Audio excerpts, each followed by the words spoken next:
checking out the signals for the Baltimore Colts. Unitas gives to Amici.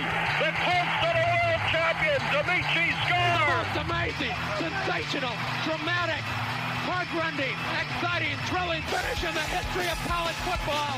California won the big game. 5 seconds left in the game. Do you believe in miracles? Yes. Unbelievable. This is Phil Steele. This is Mike Burnham. This is Wes Durham. This is Mike Ashley. Hi, this is Chuck Foreman, number 44 of the Minnesota Vikings. Woo, mercy, this is handsome Jimmy Vine, the Boogie Woogie Man. This is Coach Fry with Virginia Tech Football, and you are listening to Big Dog Sports Talk. Are you ready to rock? Are you ready to roll? Okay, let's do it. You're in the doghouse with Rick Watson on Big Dog Sports Talk, presented by Pulaski County Sports and Entertainment. Join us in the Family Fencing Studios and chime in on the McClellan Chiropractic chat line. He's keeping cool with help from Little River Heating and Air, but this show is straight fire. And now, the big dog, Rick Watson.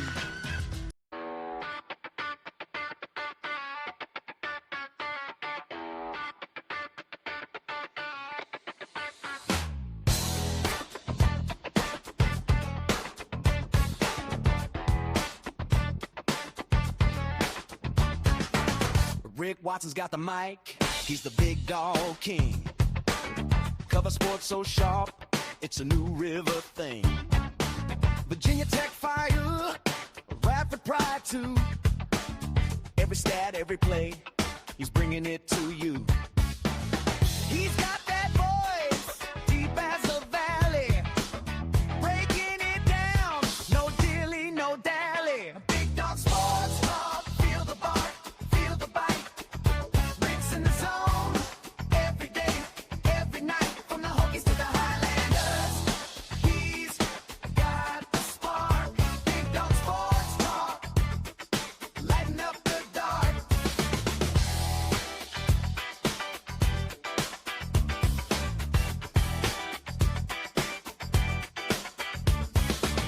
He's got the scoop, faster than a sprint.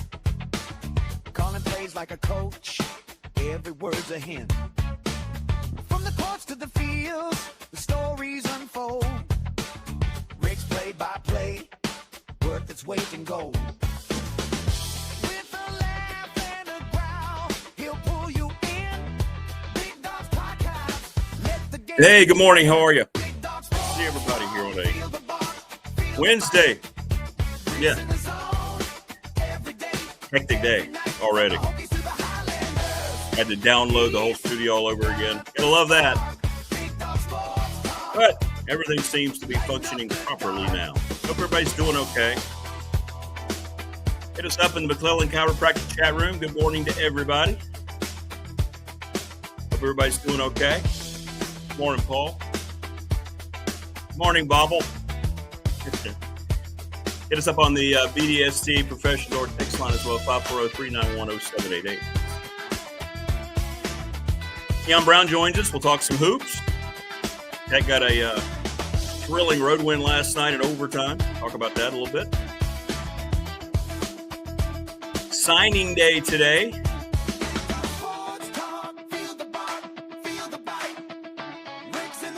And that'll happen a little later this morning for Tech. So we're scheduled to have Damien Sordelett. And we'll see if we're able to have Damien Sordelett. I know he's pretty busy, but we'll see. Bob, you're from Australia, huh? Okay. Now we're Southwest Virginia, USA. It is 6:07 here. You're at 10:07 at night in Australia.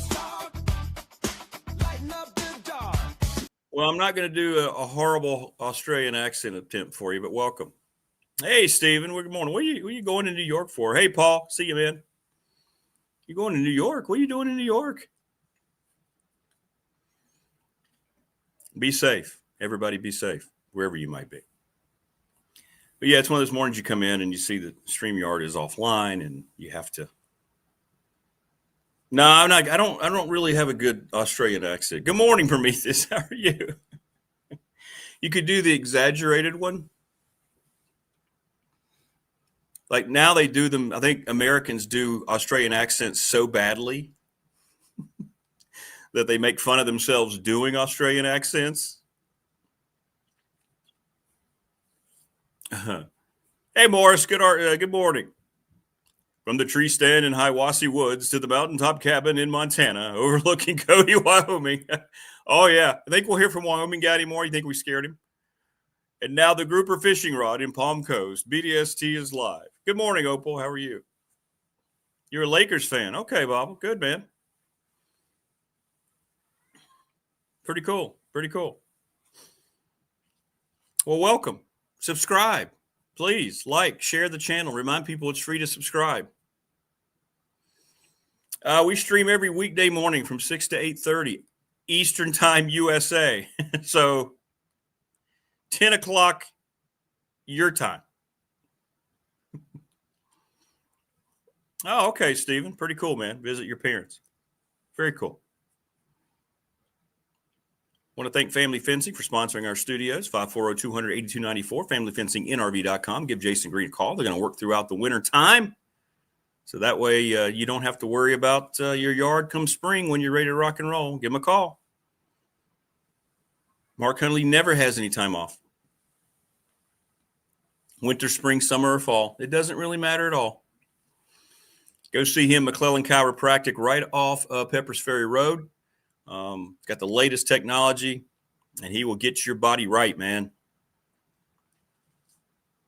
And I'm going to have to visit Mark much more frequently than I do. Thanks to Pulaski County Sports Entertainment being the presenting sponsor of BDST here on YouTube. Thanks to Jonathan Sweet, Tim Miller, and the crew there. We'll start to have those folks on here quite frequently. Thank you so much, Bob. I appreciate that, man. Thank you. Want to subscribe and just have it kind of sit in your YouTube channel? You know, we won't bother you too much. Nick's fan, you can do it, Rick. The song says you're in the zone. Give us the Australian talk. I don't even know where. I think my Australian accent would sound too English. Good job, mate. See, nobody's got time for that.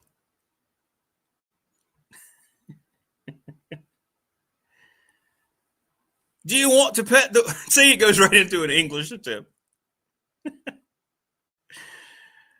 Little River Heating and Air is located at 1095 Radford Street in Christiansburg. Go see Charles Lee, 540-553-2971. They will come and assess, and they will check out your units, and they will save you money. They are the best in the business. They took care of my horrible situation last February in about 3 days. And I haven't looked back since, and I've saved a lot of money with what they've put into my home.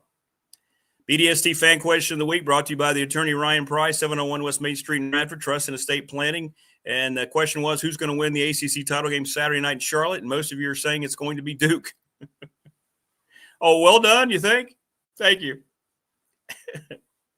Don't quit my day job. Yeah, I'm with you there. Larry Ramsey, thank you so much. National Bank member FDIC, the exclusive banking partner BDST here on YouTube. You should go see them for all your banking needs. If you're not happy with your current banking partner, I've been with them 35 years, so I've been thrilled. Travis Williams, Professional Door Incorporated, residential commercial garage doors, family owned, operated 38 years in business. Go see them in Dublin, right across from New River Community College, sponsor of our text line. Enjoy hearing from so many people throughout the day on the text line. Bob Chris has got the Ready Set Fund ready for you, ReadySetFund.com. If you're looking to raise money for any type of charity, your high school team, whatever it might be, ReadySetFund.com. Bob Christ at gmail.com. Bob Christ 11, BOBCRIST, the number 11. He is the brother of Dave Christ, the legendary Blacksburg football coach. And if you want a BDST t-shirt, $20 here in person, $30 if I have to ship them. Unless I'm shipping to Australia, then it has to be a little bit more. Thanks to Harvey's GM in Radford. Appreciate them. Go get your next vehicle from Brad Harvey. They just took care of another service issue with my son's car, gave me the best price, took it to one place, and, man, they tried to jab me. I won't mention it.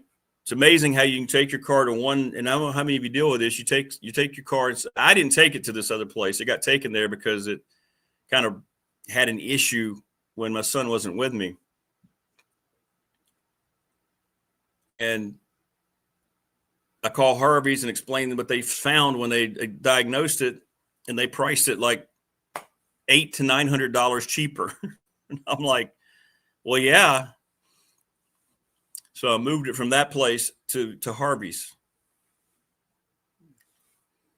How can there be a $900 difference, huh? You think those places earn their reputation? The NRV Super Bowl over in Christiansburg, been serving the community for 25 years. Give them a call, 540-382-5525. Lots of great things coming up in the month of December for them. And give James Lawson a call, 300 North Franklin Street in Christiansburg, 540-381-8011. Windows, plumbing supplies, plus installation, home doors. 300 North Franklin Street in Christiansburg. And thanks to all the folks at the Montgomery County Chamber, and thanks to Brandon at Top Shelf Apparel. People have been asking about the 3XL tall shirts, and I've checked on them. So hopefully we'll find out something soon. Good day, mate. Good on you. When I was an NBA fan, I was a Houston Rockets fan, Bobble, because of, you may not even know who he is, Moses Malone, who was actually from the state of Virginia. And then Hakeem Olajuwon became my favorite player. I don't really follow that league much anymore. Yeah. No. So Kion Brown will join us, and we'll talk about tech. You know, playing without Toby Lawal again. South Carolina's not very good. I saw them up close and personal. Radford hung with them for quite a while. But still, you're without one of your starters, and, you know, you go on the road, and you're getting back from the Bahamas. You hit the road again, and they got the dub. That's their second overtime road win, if you will. Well, I think Providence was technically played in a neutral site, but I don't think that's a win that you take lightly last night, you know? I mean, if you'd lost that game, you'd be feeling just horrible. You would have felt like two losses. But if you won it, and especially the way that you won it, I think you should feel okay about it if you're a Tech fan. I really do. Morris says his favorite NBA player was Dwayne Wade and that Shaq team for the Heat. Oh, really? You had season tickets. Well, that makes sense. You're down there in the Palm Coast. I get it. I think I chased off Bobble with the Australian accent. My apologies. I tried to warn you, Bobble. I mean, I literally tried to warn you. But you didn't want it. You didn't listen. Many questions about the tech class. We'll see. We'll see what it ends up looking like. I'm sure there's been some announcements that haven't been made yet, but it's going to look good. I mean, they're going to rise through the standings, and everybody's going to get all excited about whatever number gets beside their rankings and so forth. And I get it. So however you want to look at it, enjoy it, Tech fan. You deserve your good vibes with everything you've gone through. Of course, the bulk of the class are guys that he had ready to commit at Penn State that's flipping and going to Tech. So we'll see. We'll see what it looks like. I think you'll have some surprises. I think you'll have some guys that you haven't heard about yet. And like I said, I know that Damien is doing all that today, so hopefully he'll have time to jump on. And we'll talk about it. We'll talk about it tomorrow. We're going to try to get Andy Bitter on. David Teal's going to be there tomorrow. He's coming on tomorrow. Teal will be on tomorrow, not today, because he's driving from his home to Blacksburg for the signing day today. And then you have, the portal open on January 2nd, I think.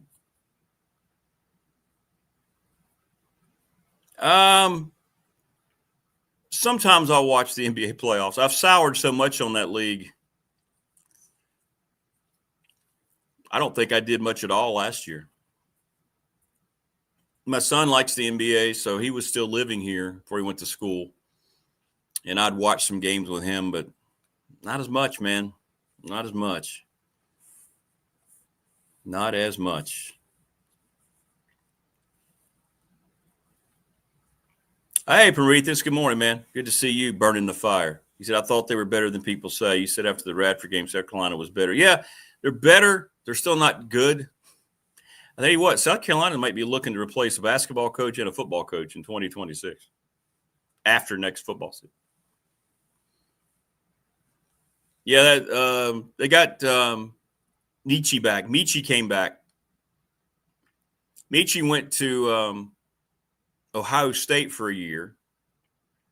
Didn't like it there. Played 10 games and then came back for his final season.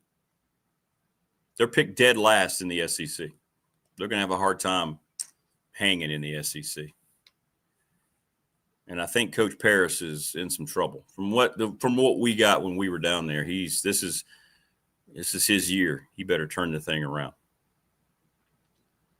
Robert, hey, what's going on, man? Now, there's the one negative about, for me anyway, the whole Montana thing. He woke up with 3 inches of snow. Good to have you back, Robert. I thought we scared you off when we said we were going to just all pile into a chartered airplane that Morris, by the way, in the Palm Coast is going to pay for. And we were going to come see you, do our BDST badge from Montana. Yeah, that's a huge story right there now. So, who did I share that with? I shared that with somebody. Vanderbilt. This is where we are with following the money and running. Jared Curtis, the number one, I think he's and again, these rankings, who knows? Number one quarterback, the number one player in Tennessee, and the number one overall recruit in 2026, left Georgia, his commitment to Georgia, to go to Vanderbilt to play for Clark Lee. They're losing Pavia, so he needed his next guy. Boy, we've seen everything. If you ever want to just wonder what recruiting's all about and how much the NIL matters, in no sane world that we've grown up with would any recruit who's the number one player in the country, allegedly, would they leave Georgia to go to Vanderbilt? But that happened yesterday. Huge, just a huge development. Well, we'll see if he develops and whatever might happen. It's interesting, too. You know, Pavia wears number 2 in the picture they show of him. He had number 2 on his shoulder. Knicks fan, our Australian friend is a Lakers fan, by the way.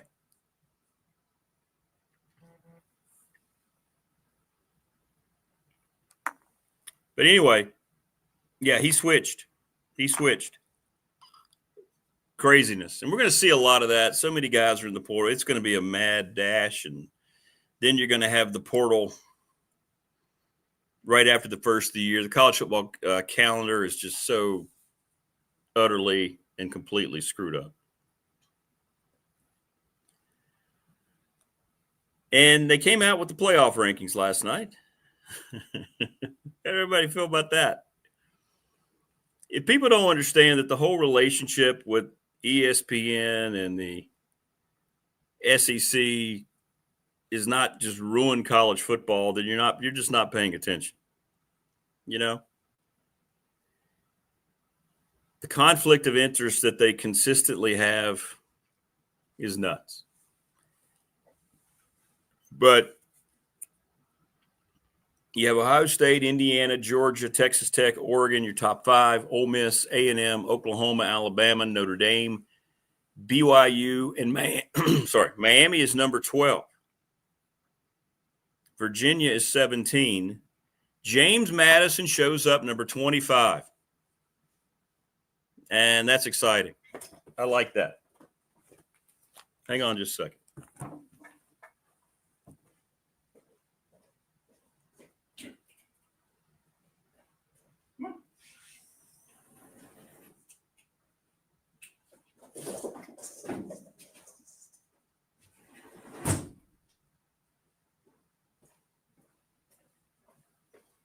All right, we're back.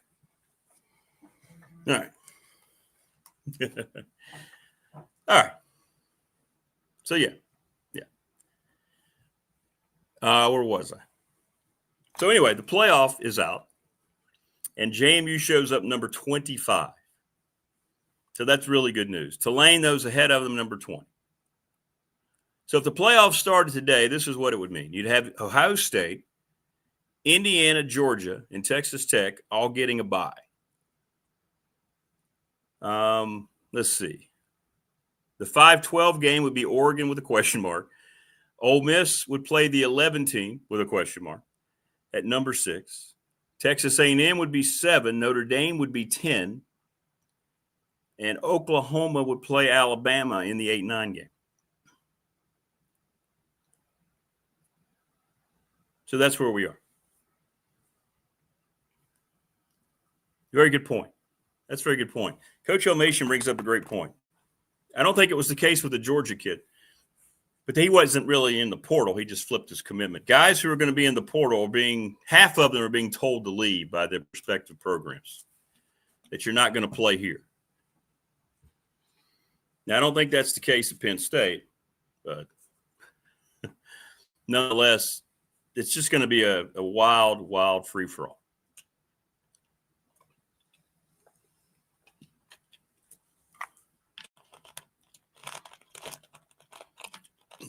Sorry, we're switching out beverages here. What's up, Y? What's up? Tennessee coach posted on Twitter that he wasn't interested because the expectations are too low. Too low where? Not interested where? Penn State? I don't think we're going to worry about what Josh Heupel has to say about much of anything. It's not like he's on a successful bender down at Tennessee. The whole Heupel thing, I don't think that was ever real to begin with, to be honest with you.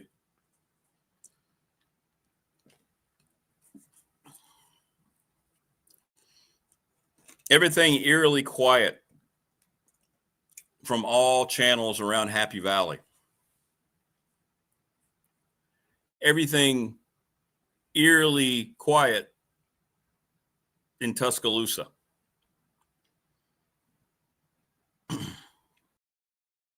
I lose my camera? I think I did. Let's see here. Hang on, gang. There we go. Told you the studio's been weird this morning. My apologies. Had to reboot it when I got in here. It was completely shut down.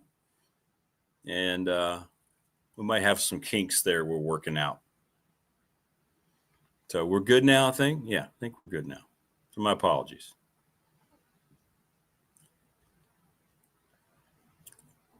But we'll see what happens in all of this. Yeah, ODU quarterback is now in the portal, which isn't a surprise. We kind of knew that. I mean, he's good. All those guys like that are going to be leaving.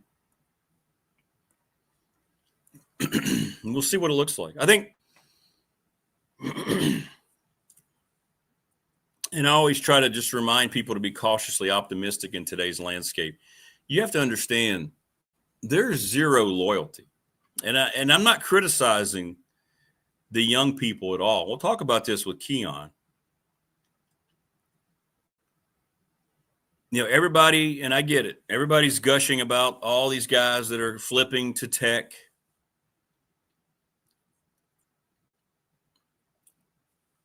From Penn State. It's all about the money. If Tech didn't have the new commitment with the money that they announced with the hiring of James, well, first of all, they wouldn't have been able to hire Frankel, but none of this would be happening. The loyalty has finally, it's almost like a ray of light has shined on all these young people and their handlers that there's no loyalty in collegiate athletics at any level, from the top all the way down to the coaching staff. We're seeing that with coaches who have conversations and make deals and talk about their staff and this whole Lane Kiffin mess. There's no loyalty anywhere. So these players are now out, as really, to be honest, with the way it's evolved, doing what they're supposed to do. We're going to pile on the young people, but it's not the young people who have made the decisions that's led us to criticize some of the decisions they make when they hop from one place to the other. There's a huge assumption that all these high school guys that Tech's going to sign today are going to commit for 3 years, 4 years to James Franklin. How can you assume that? If they don't play, they're going to get frustrated and they're going to go somewhere else. If they do play and they're really good, they're going to enter the portal in all likelihood to see if maybe an SEC or a Big Ten school wants to pay them more until they change the rules, until they make your commitment more of a commitment. But there's no rules to do that. Chandler Morris, who has led UVA to the ACC title games on his fourth school. Fourth school. But right now, nobody's thinking about that, right? When he started out at Oklahoma, TCU, North Texas, now he's at Virginia, and they're playing for all the marbles on Saturday. The fact is, he's their starting quarterback on Saturday, on Saturday night. It's all the people who were supposed to be policing this is who's caused all this. But everybody gets all excited about everybody's going to be going nuts today, boy on X. This school is back. That school is back. Watch out. Look at all these recruits. You don't know how many you're going to keep. It's no different in a lot of ways than what you're going to sign on January 2nd when the portal opens up. You don't know how kids are going to develop. You don't know what their relationships are going to be when they get here. And I know that's always been the case because high school recruiting has always kind of been a crapshoot. And I know what Franklin said he wanted to do, but is that reality in college football? If you have enough money to supplement it, yeah. But that money that's available all over the country may also expedite you deciding to put a kid out there when he's not ready because he hasn't developed yet, because you want to try to keep him happy. There's a lot of stuff like that that's bouncing around the ether nowadays. Joining us now to talk about some of this is that guy. He's talking about bouncing around the ether. It's Kion Brown. Good morning, brother. How are you? Rick, what's going on, bro? How you doing, man? Good, man. I'm good. Okay, so we're talking about today's signing day. Yeah. College football, and everybody is so excited about what James Franklin's done. Yeah. But I'm trying they should be. They should be, but right. I'm trying to explain to them that loyalty is not what it may used to look like when you have these final class rankings, even from high school kids. There's no guarantee now, right? If you go to a school, if they're following James Franklin and they don't play, yeah, they're going to leave. And if they do play and they think, you know what, I can get more money, they're jumping in the portal. Yeah, it's not the same anymore. You just can't trust it. You can't. But at the same time, for the players that do decide to enter the transfer portal, for the most part, can you blame them? If it's all about money, you're going to take the money. So Correct. You really can't blame them, right? Unless the NCAA does something where they say all scholarships are 2 or 3 years. They're not 1 year renewable. They're 4 years like they were 20 years ago. Nothing's going to change. The transfer portal is going to be what it's going to be. Yep. Until they come out and make a rule change, which they have not done yet. They've shortened the transfer portal window, but not much else has changed. We'll see guys continuing to enter. It looks great. Sounds great what James Franklin is doing. Like I said, Tech fans should be excited. But at the same time, you should expect guys, the inevitable, guys leaving. It is what it is. And I think the NCAA is afraid, right? They know they're going to be sued. If they decide to change it, they know they're going to lose. They lose every lawsuit they're involved in. So they don't want to mess with it. They know they can't. I don't think they have a leg to stand on. They've allowed all this to happen. They've unopened Pandora's box, and they can't close it. Probably again for quite some time. Yeah. Hey, you make this box, you got to play in it. It is what it is. NCAA, all these stupid rules you come up with. When I was playing, the dumbest rule, I think I said it last year on BDST, the coaches could give you a peanut butter sandwich, but if they added jelly to it, it was considered a meal, and that was an NCAA violation. That is a real thing. I know. No, you're right. I remember that. Like, that is insane to me. Feeding player, right?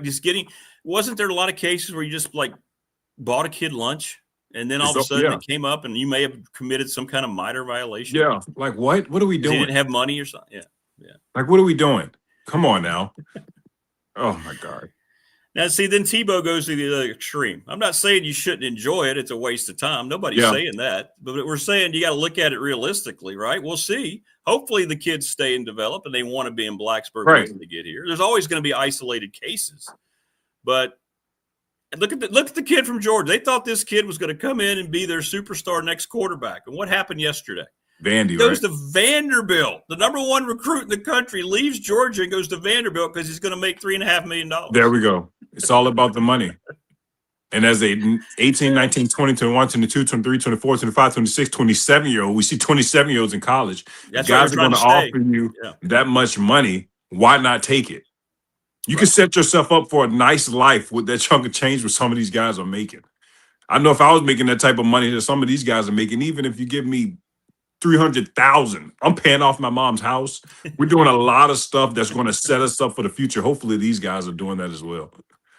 You think it's going to get ever at any point they're going to be able to lasso this in any way, shape, or form in football and college basketball? I think they will, but I don't know what they're going to do. You have to, right? I don't know if you bring in some type of committee, some type of advisors and say do X, Y, and Z, but something has to change. You can't continue to keep closing the window or making the window shorter on the transfer portal and think you're doing something. Because at the end of the day, the NIL isn't the problem. The transfer portal is the problem. That's the problem. And that's the problem in basketball. That's the problem in football. And something's going to have to be done. Good luck to the NCAA that has to figure that out. I'm glad I don't have that job. I'll take that. Maybe you should have had. If you'd have had that job all along, maybe you wouldn't have this mess right now that we see. Yeah. Well, speaking of hoops, good win for Tech last night, I think. You know, they're without Lawal still, and they go on the road, and they get a gutsy overtime win. You win overtime games on the road like that in somebody else's gym, I think that says a lot for your team, especially when you're a man down, right? Yeah, it's a huge win because that avoided 3 losses in a row. Went down to the Bahamas, lost Toby Lawal, and, you know, you lose to Colorado State, and then you lose to a Commonwealth foe in VCU, and you see why no team, the UVAs, the Techs, don't schedule VCU often. Yeah. Because that's what could happen. I think that's what happened the last time they played Tech about a decade ago. And VCU just always gets it right. You go from Jeff Capel to Anthony Grant, from Anthony Grant to Shaka Smart, from Shaka Smart to Will Wade, from Will Wade to Mike Rhodes, from Mike Rhodes to now you got Coach Odom, who's now at UVA, and then from Coach Odom to Phil Martelli Jr. I mean, they just get it right all the time. But without Toby Lawal, they're a completely different team. I'm glad they snuck it out yesterday against a South Carolina team that's been they haven't been the best. I think they're pick at the bottom of the SEC. Dead last. Yeah. Right. Amani Hansberry had a huge game, 22 and 14. New York Dallas. He's good, man. Yeah, he's really good. Yeah. Abdallah, everybody knows the hype around him. I think there were 20 plus NBA scouts at that game yesterday to view him.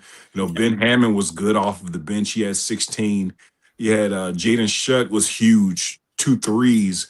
And, you know, Bedford, the transfer, he didn't have his greatest game yesterday, but those guys picked up where he slacked. So Virginia Tech has a chance to get back on the board, and especially when Toby Lawal comes back, such a huge difference maker as far as rebounding, rim protection, finishing. He's the best athlete in college basketball. So when you get him back, you unlock a whole new element. And I think with him, they probably would have beat Colorado State and they would have beat VCU. Yeah. Yeah. Well, I think where do you think that kid's going to go, by the way, in the NBA draft? New Abdallah? Yeah. Where do you think Abdallah is going to do? You think he's a top 10 guy or top 15? You think he's a lottery guy? Lottery guy. Yep. I'll say he's closer to 15 than 10. But he's great. He's unbelievable. I think he's still going through some growing pains here and there. He hasn't had a performance like he had against Providence since that Providence game, but everything's there. Yesterday, 12, 8, and 8, controlling the game, controlling the flow, controlling the tempo, rebounding well, picking his spots well. Even though he sometimes doesn't have the field goal percentage that he wants, he always gets the shots that he wants. They're never bad shots. If he can be as consistent as he was versus Providence, Virginia Tech, nobody's going to want to play them. If he can keep that up somehow. But I was listening to Coach Young before the season, and when they were asking him about him, they asked him what was the best part of his game. He said his playmaking, and I can see that. That man gets in the lane when he wants, collapses the defense, forces more than one defender to help, and then he always makes the right decision. That guy's one of those European players who's like, I'll say he's great value, Luka Doncic. He's not Luka, but he's the Walmart brand Luka, and that's good enough when you know how good Luka is. Still think Tech's a definite top 5 team. In the ACC? Yeah. The ACC is much improved, man. I think so. It really is. I think so. I think so. Healthy they could be because NC State isn't what I thought they'd be. Right. North Carolina looks a bit better. That was a big win last night now. Yeah. That surprised me a little bit last night. It was a big win for them. Yeah. But Kentucky's just showing you that just because you have money doesn't guarantee success. Kentucky has the highest payroll in college basketball, but they ain't playing like it. No. They're not. It guarantees nothing. These guys will say they're pros, but they're still not, I guess, pros, right? These guys are still young kids coming in. They're making money, obviously, but they still have to mature in a lot of ways. And, Kentucky doesn't have the squad of old. Kobe Bryant is not coming through that door. A guy that shot 50% from 3. You surround Mark Pope say you got a lot of shooters. They can't throw a penny in the ocean right now. They're not a really good team right now. But like I said, that was a good win for North Carolina, but the ACC is much improved. UVA is good. Tech's good, like you said. But the top 3, Louisville, Duke, and North Carolina right now. I have to put that out there for those guys. Where do you have Virginia Tech? They're kind of there together right now. They're Virginia's right going to be pretty good too. Yeah. Syracuse is much improved too. Syracuse, that was good. That was good. ACC did well last night. They did some good stuff last night. Yep. But I really like Tech's makeup. I don't know. I just thought that was, to keep playing without that guy. Yeah. When you think about it, the 2 games they lost out there. Now, St. Mary's is really, really good. I mean, that St. Mary's could be a Sweet 16 team, right? They're good. Yeah. That program's always good. And, then they had the tough one against VCU. But I thought that was pretty good considering they've been on the road. And, I've traveled with basketball teams a lot. I know how it is, man. You come from another country. You come from the Bahamas. And here you are having to play another road game, right? You want a home game. You have to go right back on the road, get down to Columbia and deal with that. I think that was a pretty good rally win for them last night. I really did. Yeah, it was a good one. They needed that win. Yeah. Right. Yeah. Stop the bleeding a little bit. That was impressive. Got time for Toby Lawal to get back. Yeah. That guy. Yeah. That team's showing a lot of character because that's two overtime road wins, if you will. I mean, Uncasville was supposed to be neutral, but it was still away from Tech, away from Blacksburg. Yeah. That's 2 good road wins that'll show up pretty well at the end of the year. That's what Mike Young, when he came on the show, was talking about, getting wins like that. So yeah. And it was good because the ACC is so much improved. Last year, those bottom feeders were bringing some of those top teams down when you look at the committee that's right. and how they pick some of those teams. So now every game in the ACC is pretty much all conference games are must win, but they're must wins now because they'll go once the committee and looks at your squad and say they're in a quality league, right? So that's what you'll have to protect. And I think Hansberry wears 77, doesn't he? Yes. I think that looks really cool. It reminds me of Luka. I like seeing the 77 on his roster. Yeah, I wish we could have got creative with the numbers when I was playing. That looks cool. Right. Yeah, I know. It wasn't like that, right? It had to be you couldn't have a number over 5. That's right. 35 was it, right? Right. So when 55, 55, 50 to 50. That was it. When I was at Fork Union, Coach Jones and Coach Byers emailed me. They had to email me at Fork Union because we couldn't have cell phones or phones or anything. They were like, "What number do you want?" I was like, "I need a creative number. Give me 00. There's not many people that wear 00. I think in college, my freshman year, I think I might have been one of the only people to wear it. I just remember that number from back in the day, Robert Parrish. was Robert number Parrish, that's 0. right, the chief So for the Celtics. I said, give me a Yes. number that's unique to me. Not a lot of players wear it. Now everybody's wearing it. Dorn But- is 77. Hookie Rock says it's Dorn Okay. is 77. All Okay. right. Well, either way, it looks really cool. I like Yeah. seeing that 77 out there. Unique number for sure. It is. But I love Hansberry. All right, our Highlanders tonight. Tonight's the kind of game that Radford teams of the past have to win. They won, right? When Yes. they host a team like Southern Miss, a traditionally strong program. They haven't been good recently, but they're coming in here tonight from the Sun Belt. Brand new team. Everybody's new. New. But what do you think tonight for Radford? Tonight's the kind of game you can't give up on your home floor. They already lost one of these to UNC Wilmington, so you can't make it two against Southern Miss. Respect to, their previous opponent, but Radford, in my mind, is still on a losing streak. And they need this win. They need it because the offense hasn't been there. They can't shoot. I was expecting this team to be at least a 35% three-point shooting team consistently. Guys, oh, man. It's like, gosh, I'm going to be nice today. Radford has to. Though, against the Division III team. 50. Yeah, I'm not.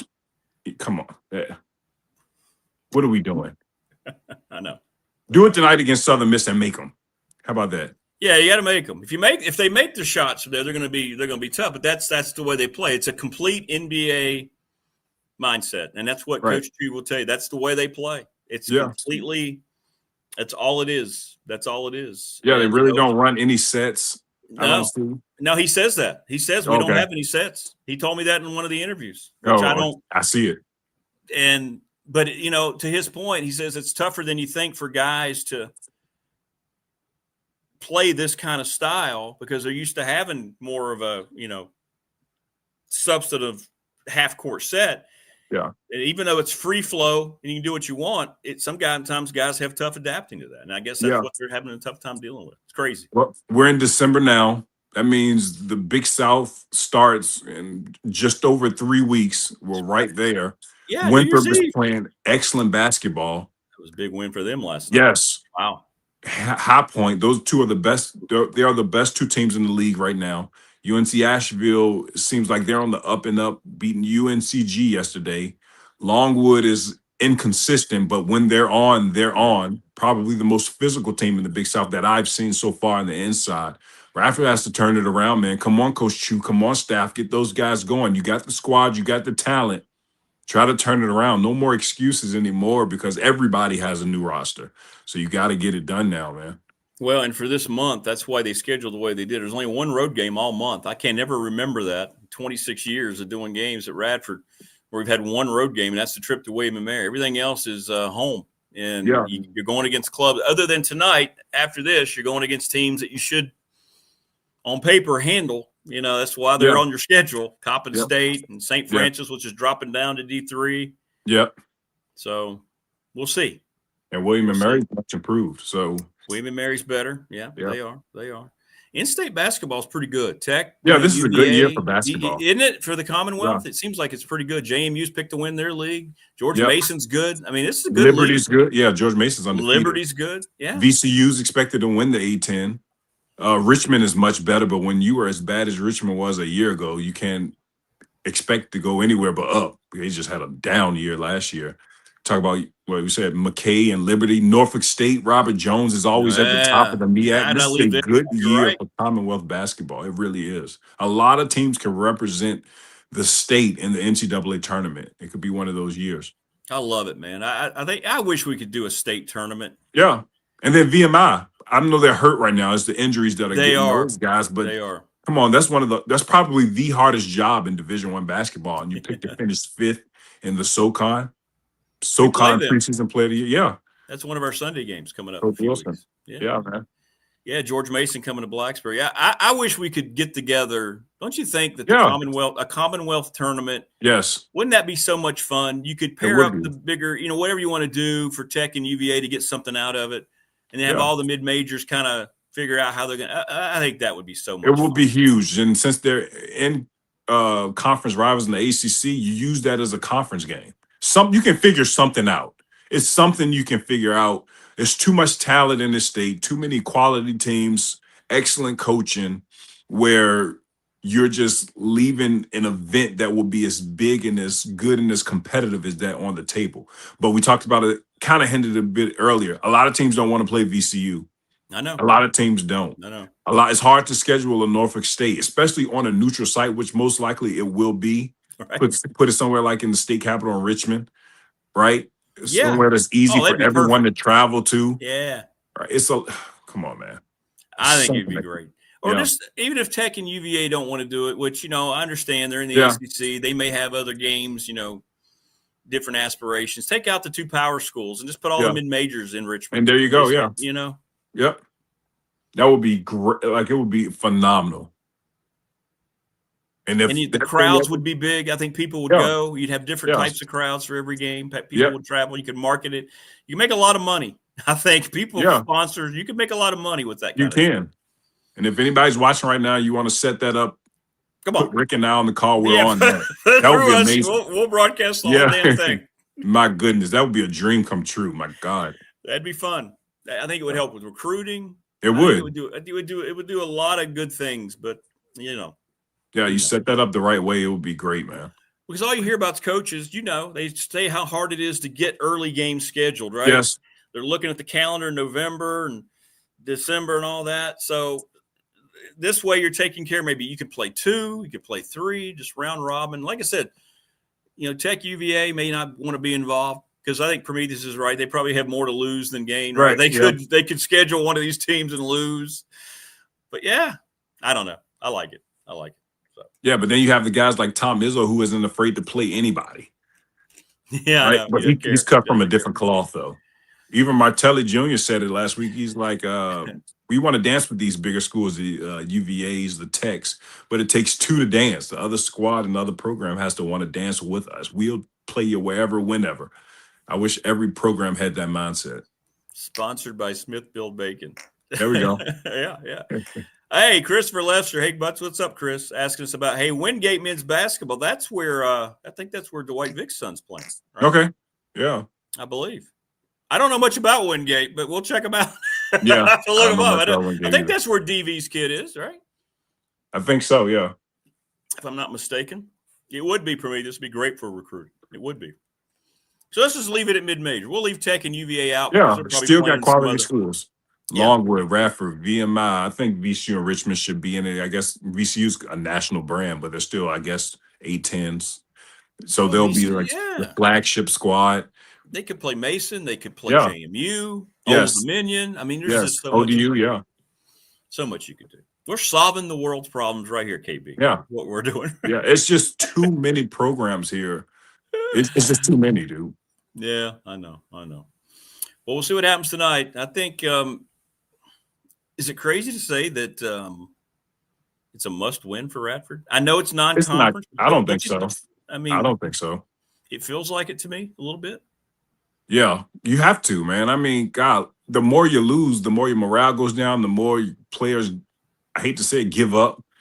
It's just, man, I just expected so much at this point of the season. I was the guy going around everywhere on every radio station, on every broadcast I was talking about Radford basketball. I'm saying that those guys will be a team representing Virginia in the NCAA tournament. I thought that they had a better chance than High Point on paper. I thought that they will be the team to beat in the league, but right now they just haven't gotten it. It hasn't clicked for them yet. And with the talent they have and the experience of the level of the coaches they have, I just thought it'd be much better. I thought that NBA offense would be better. It's not, but maybe it's just some growing pains they're having right now. I'm gonna try to look at the cup as half full and not half empty. Because it is a marathon, not a sprint in college basketball. Still a one-bid league. So still a one-bid league. That's right. You got it. That's right. You get all this solved in conference play. Nobody's going to remember it. Yep. Nobody's going to remember it. Exactly. Okay. Knicks fan says he's a Broncos fan like me. He got to talk about our two teams playing. Yeah. It was a good game. You know what? That was one of the better games I've watched all year. It was. And I was like, why couldn't that be the game I went to for Sunday Night Football a few weeks ago when the score was 28-0 in the second quarter? Right. That's crazy. Wayne's saying if I called the games better, it's all on me. That's my fault. You're right, Wayne. It is. It's my fault. But that was a good game. That was a good Yeah, game. You it know was what? great. Marcus Mariota. Yeah. I tell you what, I was impressed, man. I know Daniels is the franchise, but I Right. didn't see a lot of difference out there. That guy. Well, that's I what he didn't did realize he was last that season. fast. He can Yeah, fly. that's what he did last year. We had a game, I can't remember who it was against. It might have been Cleveland, where JD was hurt. He came in, picked up right where JD left off. Then the last game of the season versus Dallas, they benched. They put JD because we were in the playoffs, and we beat Dallas. And now he's probably one of the better backups, if not the best backup in the NFL. He probably is. I know. And a guy that's a leader, a guy that's a professional. He's taught a lot to JD, giving him a lot of pointers, a lot of tips, been his shoulder to lean on, and he's been huge for the development of Jaden Daniels. We talk about what some of these veteran coaches are doing for JD, but Mariota's been huge for JD5. But I will say this, they must be basketball fans up there, Dan Quinn. Y'all run more illegal picks on your pass runners than anybody in the NFL. Yeah, that's what happened on that Terry touchdown at the end of the game. Oh, I know. Right? Like the official standing right there like, hey, what a great pick. I'm not I think it was a lot of bad calls that they probably just we'll let them have that one. There was some bad ones on Sunday, though. Like the intentional grounding one, that one was huge. If Mariota he'd have had time and thought about it. Yeah. With Benito coming at him with the way because they set another pick when the back was coming across. That 2-point conversion was wide open. Like he was standing at the one waiting for the ball. There's nobody within 5 yards of him. If he'd have just did the little alley-oop. Yeah. Boop. I'm the guy that says just give us the best draft pick possible now. I mean, what else is there? Yeah. If you have a franchise quarterback in JD5, why not? Give him the most talent possible. The defense is awful. Last year, the defense was 13th in yards per game, but 23rd in points. Now, what are we doing? The oldest defense in the NFL, Bobby Wagner, is going to retire at the end of the year. Luvu's taking a step back. Secondary stinks, but the team does look better on defense since Dan Quinn has taken over. They call over Joe Witt. I'll say that. Since Quinn took over, they look a lot better on that side. Absolutely. I always like to ask you, hey, by the way, how was Thanksgiving, man? I know you were traveling, couldn't be with us last week. Yeah, it was. So my daughter had the flu. So we were. Oh, I'm sorry, man. Yeah, that was the worst part. So it kind of hindered the traveling a bit. So we did get up that morning and travel down and saw both sides of the family. But everything was about to change until it was bad. But she's back now. But we did end up traveling. But it just the schedule changed how we travel. I get it, man. I get it. Absolutely. Yeah, man. Well, brother, great stuff, man. You'll be watching tonight. I know. Check us out. We'll see how. I got a game tonight. I'm at Longwood. Oh, that's right. Who you guys got tonight? You're right. Yeah, Pfeiffer tonight. That's who I got. Pfeiffer. Yeah.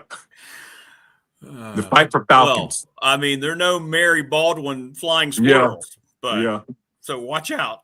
Yeah. Pfeiffer Falcons, dude. The Pfeiffer Falcons. You better be careful when you say that really fast. Yeah. I ain't messing with that one. You better watch out. And see you on broadcast. You'll be in the broadcast jail. Did you hear what Kion Brown said during the I'm not messing with that. I'm not touching that one. Yeah. Well, have a great call. I'll shoot you a text, let you know how they look. But let me know, dude. All right. Let me know. All right, brother. Stick by your phone, too. I got something for you, buddy. Oh, okay. Thanks, man. I appreciate you. All right, dude. All right, brother. Take care. Kion Brown. Great stuff. You got to watch how you say Pfeiffer Falcons. I'm just saying, things could get messy there. Pfeiffer. Well, I can't say much. We played Notre Dame, Maryland.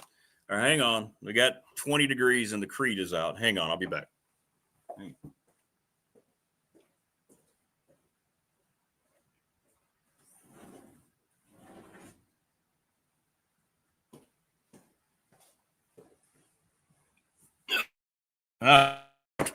No. There you go. Pfeiffer, the Pfeiffer Falcons. Thanks to Kion. Great stuff for him, as always. We love Kion. Kion's great. He's great on the air, too. Very good on the air. Check him out. I wish we got to do more games together. I wish it worked out to where we could do more games together. And I'm so glad he's back. on the air. The king is back, Creed. He's a special little dude. Everybody knows the story, right? He was tossed aside with his brothers and sisters. They were all dead when I walked up upon him. He comes crawling out of the same bag. Just how people can be that cruel, I don't get it. But that's just me. No, it's not. You understand. You understand. So he had to be brought home. And now he's turned out to be, well, he's the world heavyweight champion. All right. This next gentleman is going to be very busy. He's always busy, but I know he's going to be busy today. He's Damien Sordelett, the Virginia Tech football beat writer for the Roanoke Times. What's up, DS? Good morning, brother. Morning. It's going to be a busy day, that's for sure. You're in Blacksburg right now, aren't you? You're in the room right now. I certainly am. Yeah, I made sure to get here early just because it's going to be a busy one, that's for sure. Well, it's going to be, a lot of smiles in that room and Tech fan with all the flips so far. And I think we're going to have some surprises. I guess my question to you is, so far, how impressed have you been with, well, we kind of knew some of those guys were going to come, but how impressed have you been with the consistency that we've seen, the commitments, come through for James Franklin since he got announced as the head coach? It also helps Penn State doesn't have a head coach. It does. It does. So when you're able to rely on your relationships from recruiting those players to Penn State, that helps the selling point, and especially since it's the same region. You can say, hey, I know most of these guys are from Pennsylvania. You can say you're not as close to home, but I'm not telling you to go across country to, say, UCLA, having you come 6 hours south to Blacksburg, Virginia. That's a good selling point. And you look at the two SEC flips on the defensive line in Witherington and Richardson, both had visited Penn State over the summer and made official visits. So Franklin already had a relationship there with them. So he just relied on his relationships. And the money. That helps too, but you need relationships. And he probably got a chance to look at the roster and probably was able to tell those guys, especially on the interior of the defensive line, because you're losing so many key pieces from the team that you need to replenish that group. And you can say, hey, you can come in and contend for playing time immediately.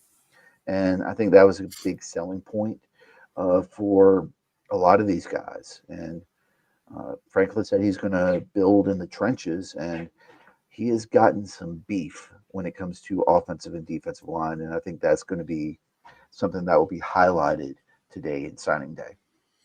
All right, some unfair questions, but I guess it's just your opinion. How many new guys do you think eventually, after we're done with the today and then whoever else commits and then the portal at the first of the year, how many guys do you think are going to be new to this roster? What would be your best guess? I know it's impossible to know, but what kind of overturn of the roster you think we're looking at? I guess it depends on how many stay. I know he's got to evaluate all those guys, right? So what was it last year? I think it was 50. Last year with Pry was the number. It was, it was about half. Yeah. We could be venturing toward that. So right now there's 19 commits. Isaiah Pena, tight end, I believe, has announced he's going to wait till February. So right now you have 18 solid who will sign today. There might be, I think, 3 or 4 guys who flip today to Virginia Tech. I would expect you'll see some more flips today. Yeah, we're looking at low 20s just from high schools, and then depending on how many you need from the transfer portal. And I don't think any Virginia Tech players on the current roster have announced that they're entering the portal, and most of the social media posts have been talking about how they grew from this season of adversity and that they wouldn't trade it for anything else. So I would say probably in the 40s would be my guess. So low 20s, and then he doesn't want to rely too much on the portal, so maybe teens to 15 or so that you get in. So I would say that would probably be a general guess, but again, we need to see what the roster looks like when when we get to beginning of January. Well, and as Coach Elmasian and Coach Grantham said on this show, now after today, with the window for the portal, the guys who enter the portal going forward from all over the country are basically going to be told by their coaches they need to enter the portal, right? This is where it becomes the tough conversations that Brent Pry used to always talk about. You should go ahead and get in the portal because we're going to do something else. And that's what that's why you're going to see so many. I think you're going to see a record number of kids across the country that are going to, in the next, 2 or 3 weeks, that are going to say, okay, I'm going to the portal now. So, yeah. And there's also a lot of players that don't want to fight for playing time. Correct. They feel like they've earned it, and a coach is going to say, "No, you gotta fight, keep fighting for your spot. You're not given this. This is you need to earn it." That's right. And some players are like, "Well, grass is greener on the other side. Let me go get it." I think we've seen that from some players over the years, and I think if you feel like you need to go somewhere, test the portal. But I don't know how many doors are open to come back. I know. I think you're right. I'm wondering if Tucker Holloway might be one of those that would be welcome back to Virginia Tech, because the circumstances of him entering the portal were unique, from what I've heard. But he's still on good terms. He's been on social media. He was rooting for Virginia Tech in the battle for the Commonwealth Cup over the past weekend, and so yeah, I would say that's the case. And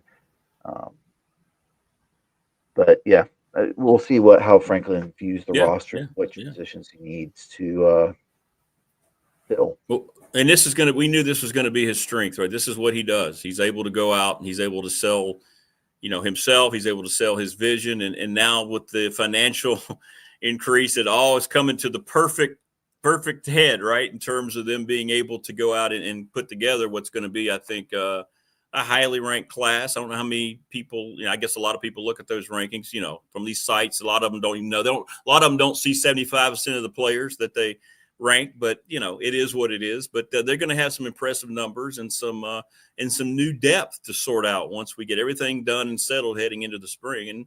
And that's an exciting time for everybody to see what it's going to look like. Yeah. So when Franklin inherited Virginia Tech, the recruiting class was, I think it was 118th for On3 and Rivals, and it was 124th for 247, and they're both in the top 30 now, or in the 30s. I think On3 was 31st, and 247 was like 35th. And I think that number will jump up here today into the 20s, and if he can get into the top 20, that'll be 11 top 20 recruiting classes in the last 13 years. So that'll be a big thing. I don't know if we want to touch on the coaches. Yes, that was going to be my next question. I see Paul asked, have you heard any rumors about the coordinators as a staff? Anybody retained? If it's anything leaked out at all about the coaching staff? Nothing's leaked out. I did find it interesting that Anthony Poindexter, and I did the eyeball emoji retweet on this. He did a tweet with finishing strong here in Happy Valley, but want to take time to congratulate my guys playing on Sundays. I wonder if that means he knows he's following Franklin to Virginia Tech or he's going somewhere else. And then again, we don't know what's going on with the Penn State situation. I think Brian Daboll is now might be one of the clubhouse leaders and taking over that job. I don't know. No leaks have come out. Okay.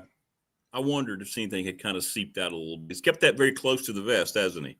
Yeah. If he brings his offensive line coach from Penn State here, I could see that happening because then Matt Brown's got a landing spot at North Texas because he'll go reunite with Neil Brown, because Neil Brown's the coach in waiting at North Texas. Yeah, that was a good get for him. That's a good recovery for him, North Texas. Very good job recovery for him, and gives Matt Moore a landing spot. And I guess it'll depend on if players who came to Virginia Tech for Matt Moore want to follow him to North Texas, or because they were recruited from this region, want to stay at Virginia Tech.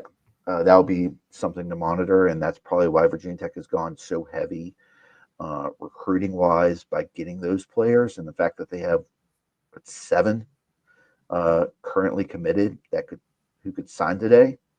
That's a sign that he really wanted to overhaul the offensive line room and add some more depth there. And if you could keep Garrett, if there's an offensive line coach change, this will be Johnny Garrett's.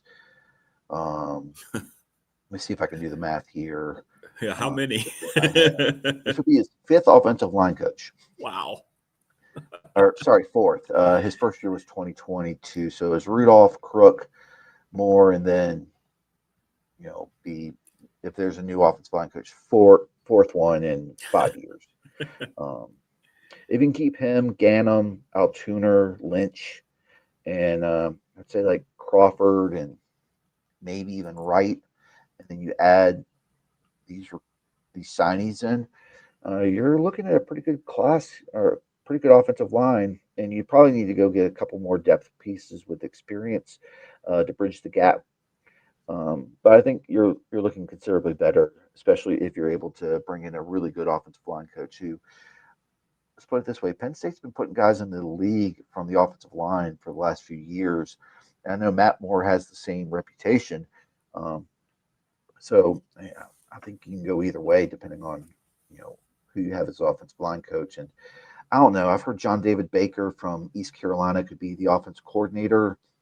I think the Ricky Ronnie steam has kind of mellowed out a bit. Yeah, I wasn't buying that one from the get-go. Yeah.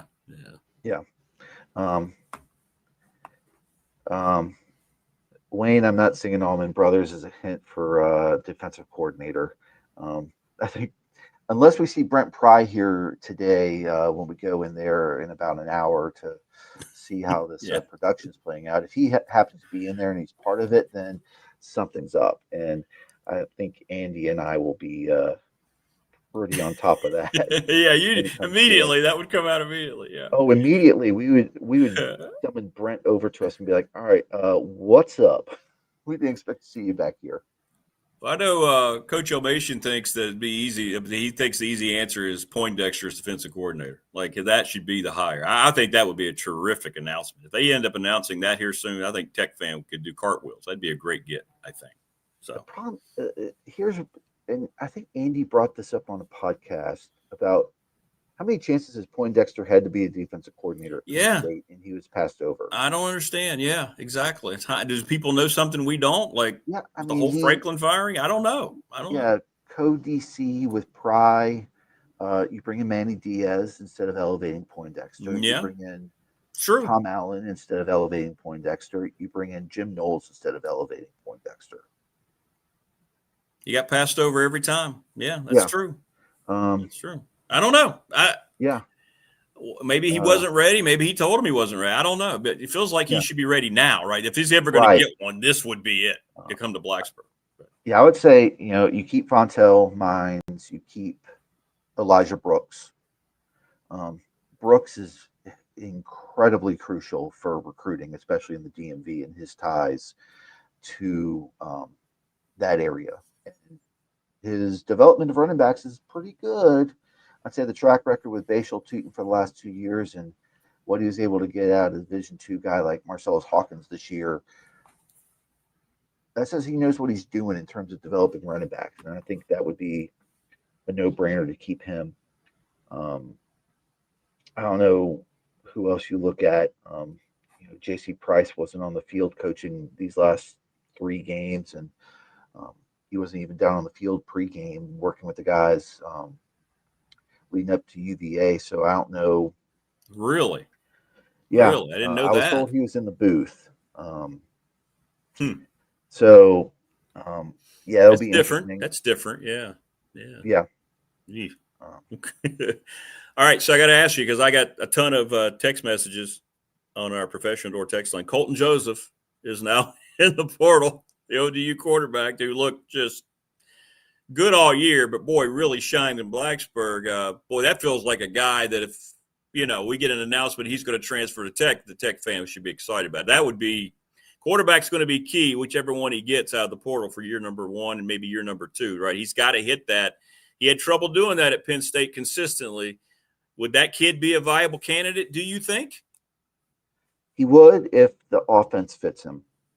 We've seen, like, with the way Kevin Decker spreads things out and the box isn't stacked, Joseph is able to run over 1 or 2 guys.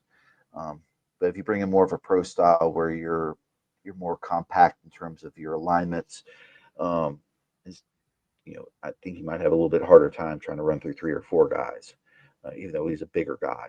I think it has to fit.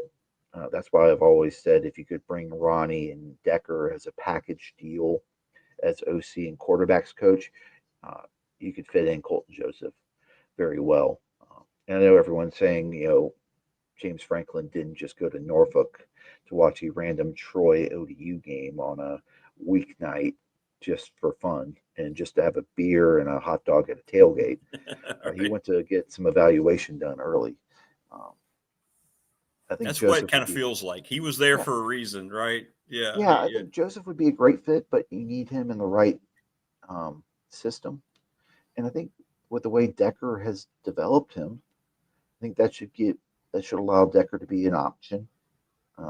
That's why I've always said if you were to go get Ricky Ronnie as your OC, bring Decker with him because Decker's done a very good job in developing Colton Joseph this year. And I honestly think Indiana could go after him because Indiana saw him in week 1. And no, you're right. ODU played Indiana about as well as anyone outside of Iowa this year. And Mendoza, being a Heisman candidate this year, will probably go pro, and you need a quarterback. And I don't know if you got anyone you're really excited about on the depth chart there. I haven't really kept up with what Indiana's depth at quarterback looks like. So do you think coaches will start to come out tomorrow after all this is done today? You think we'll start getting some announcements toward the end of the week? I hope we get it today. You think today after everything's done? Yeah, I hope you can at least say if we see some people in there during the signing period. And it's that's true. That's a good point. Yeah. If we see them in there, then it's like, okay, well, are you here? Are you here? Or are you just here to help because you're part of the recruiting these guys? Right. Because right now with this signing class, you're at a point where, 5 or 6 are holdovers from the previous staff, and everyone else is Franklin. Like at that point, it's like, okay, well, you need to have. I would think you have your guys here. I don't know how quickly guys were packing up their boxes packing up their offices after. I know. Well, after this past weekend, I did notice like Sean Quinn has been retweeting a lot of James Franklin stuff. So there's a possibility of someone who could be staying on staff because Quinn did help recruit a lot of the Northern Virginia guys along with Brooks. So I think it'll be interesting to see. Do you think about 30 recruits today? 30 some, probably something like that. You think? I think it's going to be in the low 20s. Low 20s. Right now they're at 19. They'll have a few flips, so that puts them into one's not signing today, so 18 signing. Oh, okay. I thought it was a little higher than that. Okay. I think what they're mentioning in the chat would be total new players in. Because I think that's when we were. That's what, and I am too. I'm making the same. Yeah, I'm making the same. Yeah, that's what I'm thinking about too. New players completely. I'm already thinking beyond today. I guess with who's. Yeah. Man, it's going to be wild, man. It's going to be wild. It's going to be an exciting day. That starts when's that start? 8, 9? The recruits can start coming in now. It started at 7. Okay. I'm just going to scroll through X, and I haven't seen anything from Virginia Tech yet. So, do you guys really want Sangapulatele as the quarterback? Hey, you know what? Why not? For if you have him here, hey, 1 year, let's get the program rolling. Let's show everybody what we can do. I mean, you're going to have a rental there anyway. Why not? I mean, I could. He's got 3 years of eligibility left. I know he could stay for more than 1 year, right? So, if he plays well and he gets paid a lot, does he go from one coast to the other? Yeah, he's a talented dude, man. He's a talented dude. Does Cal have its coach lined up? They say they do. They say they do. The defensive coordinator at Oregon apparently is going to be that guy, but doesn't feel like that's the kind of hire it's going to want to keep him around. Or that quarterback would go, yeah, I want to play for a defensive guy. Well, Ron Rivera might have an idea of who is going to be on staff if Ron Rivera is picking the guy. Yeah, we'll see. I was surprised Wilcox got fired, to be honest with you. Yeah. Well, you get boat raced by Stanford.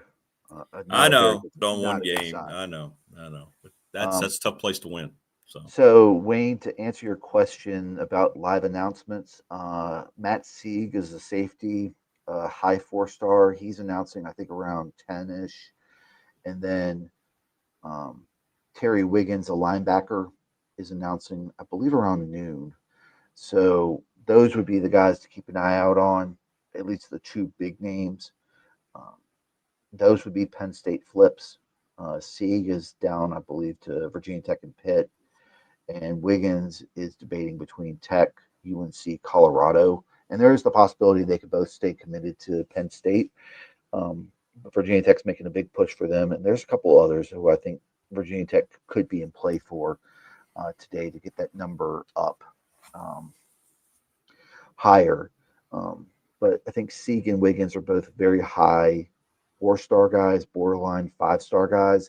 If you get them, that puts Virginia Tech into the top 20 in terms of recruiting. And that would give them 7 or 8 of the ESPN top 300 for the year, which it's been a while since Virginia Tech has had that many top players. I don't know if Virginia Tech's live streaming this. They did it last year. Tebow says it's live now. Tebow says it's live right now. So that's good to know. Thanks, Tebow. Yeah, he says it's live right now. So yeah, recruits can start sending in their signing everything. I don't see Virginia Tech has had anyone come in yet. No one yet. Okay. Yeah. All right. One I hope they get eventually. The Elon quarterback Landon Clark is leaving, which not a surprise. That kid is a dynamic player. He was a great safety too in high school. I mean, he is just a baller, man. That'd be a great addition to the class. I don't know whether he could be a quarterback in Power 4. I don't know how he's being viewed, but he had 29 touchdown passes this past year. No brainer for him to go into the portal. I'd like to see him come back, man. That would be a good get, I think. And a lot of local interest too, man. That'd be cool. He didn't look bad against Duke in the open. I know. He's good, man. He can play. Granted, that Duke defense didn't turn out to be as good as everyone thought it was going to be. Yeah. True. Very true. Who's going to win the title game? I've asked. That's our question of the week. Our BDST fan question of the week. You got UVA taking care of things and jumping in the playoff, or you got Duke winning and maybe not making the playoff? Do we want absolute chaos here? I know. Let's see. You could have Duke win. They won't make it. If Duke wins and Tulane wins the AAC, yeah, Tulane has a head-to-head win over Duke this year. Correct. Then what if UNLV wins the Mountain West and improves to 11-2 and James Madison loses in the Sun Belt title game? Does the committee say, all right, 11-2 UNLV, you get in over 5-loss Duke? It's going to be wild. It's going to be wild. I kind of want that because, one, the committee has sold out to the SEC this year. Oh, it's so embarrassing. The whole ESPN SEC, that's ruining all of college football, that whole relationship. It's just such a joke. The committee moved up Alabama to essentially say, all right, if they lose and get boat raced to Georgia in the SEC title game, well, we're not going to penalize them and drop them below Notre Dame. Like, the fact that BYU has to beat Texas Tech to get in and BYU is 11-1 is ridiculous. I know. If they lose that game, they'll be left out. I know. It's like the selection committee joined the Greg Sankey Kiss My Ass Club. That's all they've done. Exactly, man. It's just so ridiculous. It's 8 like o'clock. watching. It's 8 o'clock. Okay. I know. It's like watching the WWE when the Attitude Era moved to the PG era, and Vince McMahon had that Kiss My Ass Club thing where he.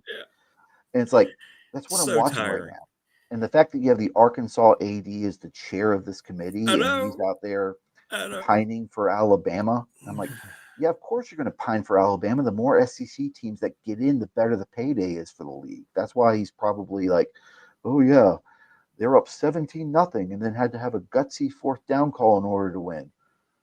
You're up 17-0 against a team with 5 wins, and you had to go for it on 4th down to win. Whereas Miami dog walks Pitt on the road, a Pitt team that was ranked, that was hot, man, that was playing really well, really well. I know.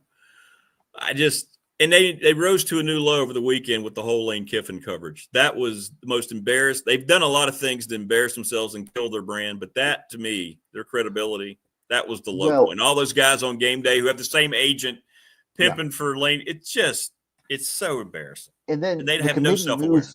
The committee moves Ole Miss up 1 spot, and Lane Kiffin's left.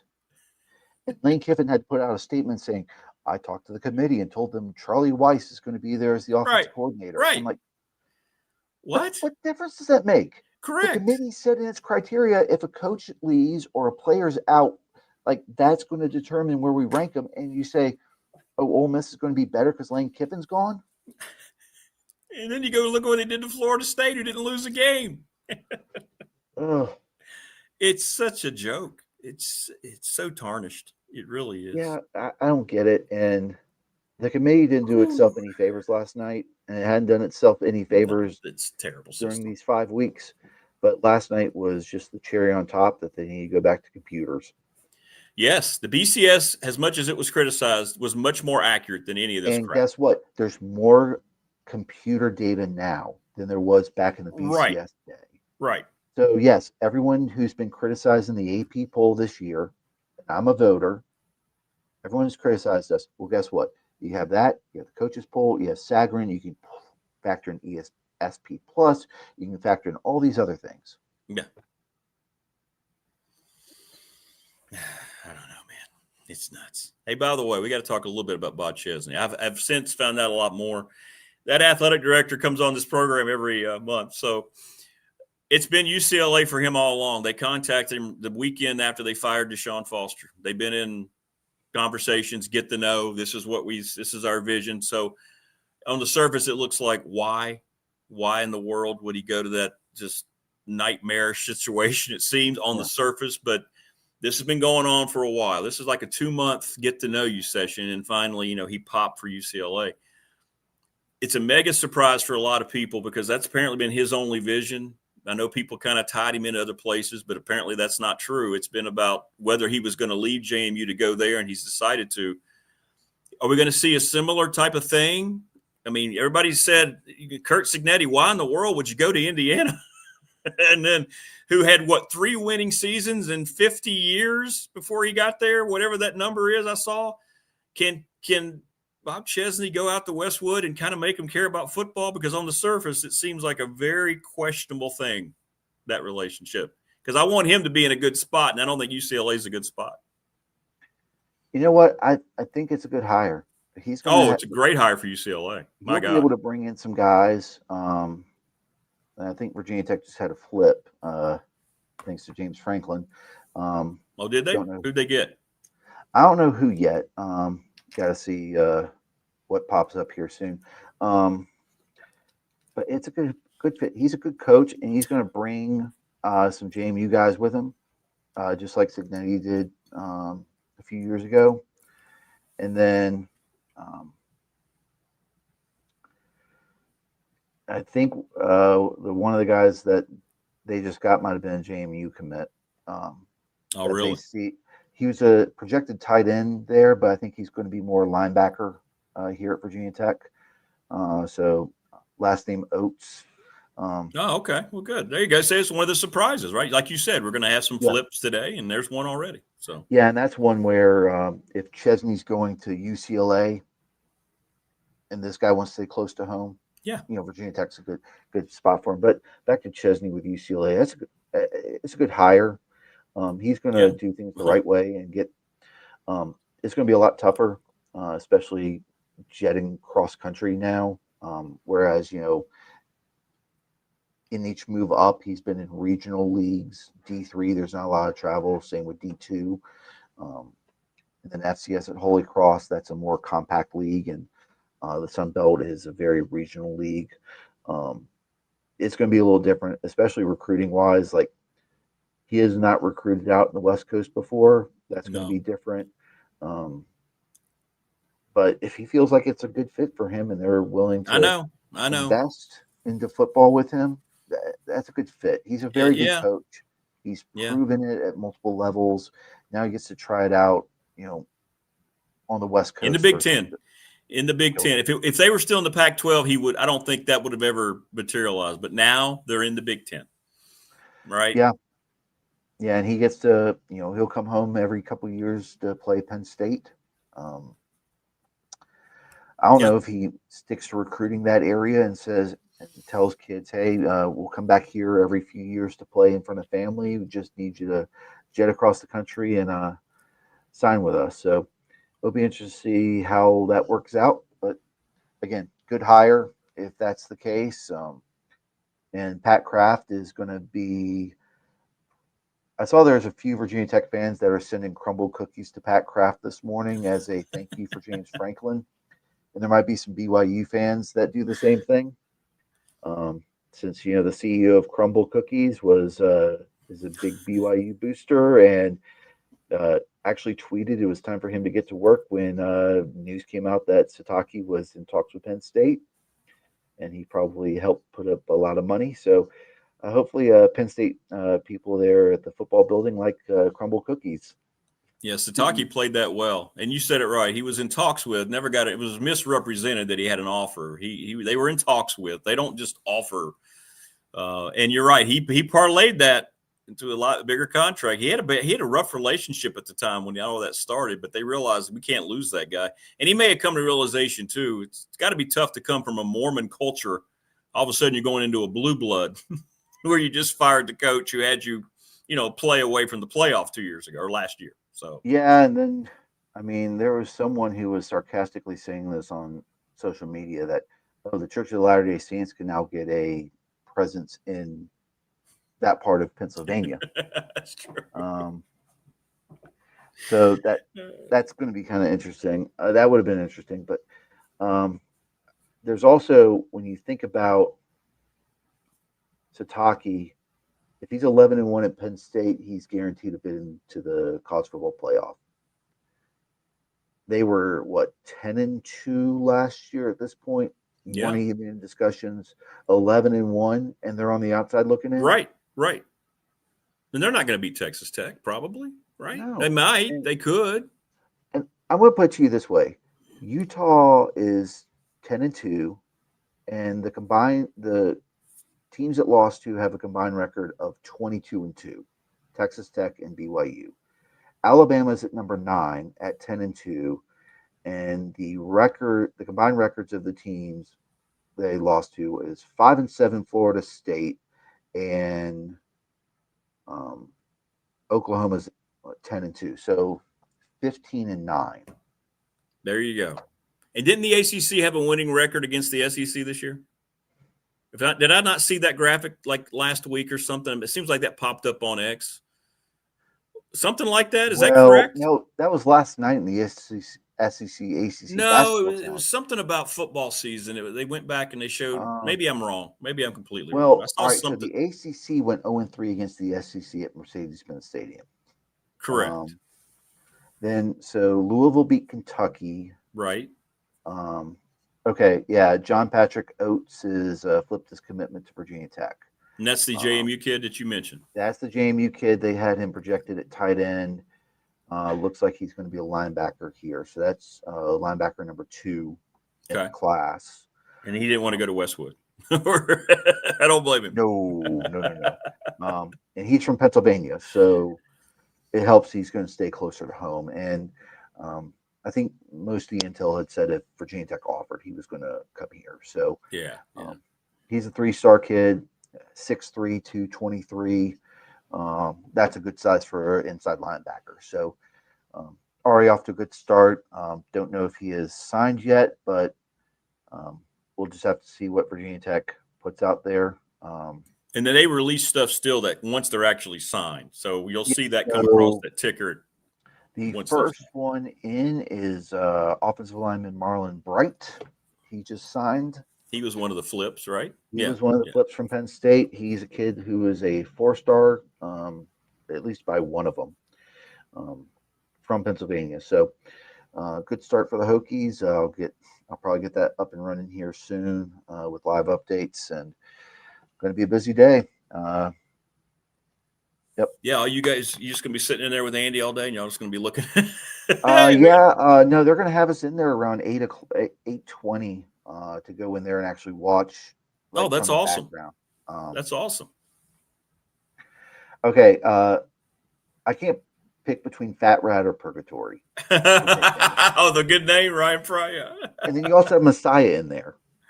I like Fat Rat, man. Fat Rat to me is that's my favorite.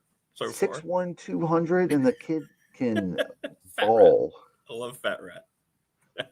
What is it, 3,000 receiving yards and like 40-something touchdowns in 4 years? On the back of his jersey, they should put Fat, F-A-T in quotes, and then Rat. That should be with a little hyphen or something. Hey, if the XFL can do that, let's put it in college now. Yeah, why not? Everything else is messed up. There's no more tradition. Just do whatever. If we're gonna put sponsorships on jerseys, let's just go with nicknames of the nameplates and do it. Like Purgatory. Like if you're a defensive lineman and you're going up against a guy whose nameplate says Purgatory on it, are you going to be like, right? I have no chance. I'm already mentally defeated, soundly defeated by Purgatory. Yeah. So, now Tech's up to 20 guys in the class with Oates, and I'm expecting it to be a little bit more. We touched on Dayball earlier. If that's where you're getting to after all this time, I mean, from NFL, now you got to jump in to try to figure out this new college terrain. Yeah, and then he's going to have to hope there's some players still available to sign in February, because he doesn't want to have to do what Belichick did and bring in 70 transfers. Yeah, I know. That's it's going to be interesting to see what all happens there at Penn State and who they end up hiring. It's been weird to me how quiet it's been up there. I know fans are raising hell, but I mean, I'm talking about from Penn State. There hasn't been any. It's just kind of all quiet, despite the fact that they don't hire a coach as of yet. Somebody's going to pop up that we haven't thought about. Ryan Price brings up, and he's a Penn State guy, so he kind of has some insider here. Or at least he knows that area. He grew up around it. So Manny Diaz, I've heard that name. Jeff Brom has popped back up, whose team collapsed miserably at the end of the year. And Brian Kelly. Wow. How would that be received in Happy Valley if it's Brian Kelly? Woo. He would have to change his accent again. That's true. He'd have to get the he would have to go with what kind of just a northeastern, be more natural for him, I guess. Yeah, he'd have to go back to how he carried himself and talked when he was at Notre Dame. At Notre Dame. That's awesome. But we'll see. Anybody else come across? I like this. We're getting live response here as Damien gets the updates. Nothing yet. Just got the one. I have a feeling, like with Segan Wiggins, that will be announced live on CBS Sports. Okay. Later today. Similar to how Troy Hugh announced. They just had to pop it up on their YouTube page, a quick 10-minute special. So I have a feeling, Virginia Tech might have those streaming in there. Actually, we'll be gone. We'll be back in this room by the time that happens. So, you think Tech gets them both? You think Tech gets Sieg and Williams? Wiggins? I don't know. It's between Pitt and Tech for Sieg, and then Wiggins. You know, I don't know if you go to Colorado because of Deion Sanders' health issues. Like, how much longer is he going to coach? Is that And where he's got then- it down to, Colorado? One? Yeah, Colorado, UNC, and Virginia Tech. If you can we'll get see. him, We'll if you see. can It's get going to him come in down the to money. fold- Yeah, if you can get him in the fold, that gives you 3 linebackers, 3 really good linebackers to fill out the class. And linebacker was a position of need because let's be honest, outside of like Noah Chambers, like the development of some of these guys has not been great. There's negotiations across the country right now. These guys this is the new reality. They're trying to get as much as they can. Yeah. And that's what's going to tip a lot of these decisions. And I agree with T-Bo. That's what I said earlier. A Mormon coach going up to PSU never seemed to make – I don't think that was ever reality. I think Satake was just using that for – Yeah, I mean – yeah. But, I mean, again, it could have been a position where, again, if he's 11-1 at Penn State, he's in the playoffs without question. Without question. And he's 11-1 at BU, and the committee is like, the Big 12, yeah, they're not good. I know. The Big 12 has 3 of the top teams in the nation this year in Texas, good league. BYU, and Utah. I know. And Miami's not going to get a chance in all likelihood. And I'd like to see him. I'd like to see him against an SEC team. So the ACC needs to revisit that tiebreaker. Yeah, that's what. Yeah, we're gonna have Teal on tomorrow. I know he's big on that too. Yeah. Mike Burnett mentioned that yesterday. TSL just said let David Teal decide the tiebreakers. Like Teal's got. He's seen it. He's seen everything. Let him decide what it should look like. But they need to. Yeah, they do need to address that. Burnett was all over that yesterday. So. Yeah, we'll see. Oates hasn't come in yet in terms of signing. He's just committed. I have a feeling that means he's going to sign, but Virginia Tech just hasn't announced him yet. Yeah. So you expect how many of those type of guys? 4 or 5 more, you think, this morning, potentially? There's potential. There's a couple who said that they might, like, the signing period lasts through Friday. There's a couple who said they might wait till Thursday or Friday because, like, there's a branch. First name is escaping me right now, but he's like Auburn, Ole Miss, Virginia Tech, are all in. So I want to answer Morris's question. If Virginia wins, Virginia gets the auto bid because it'll be one of the 5 highest ranked champions. Right.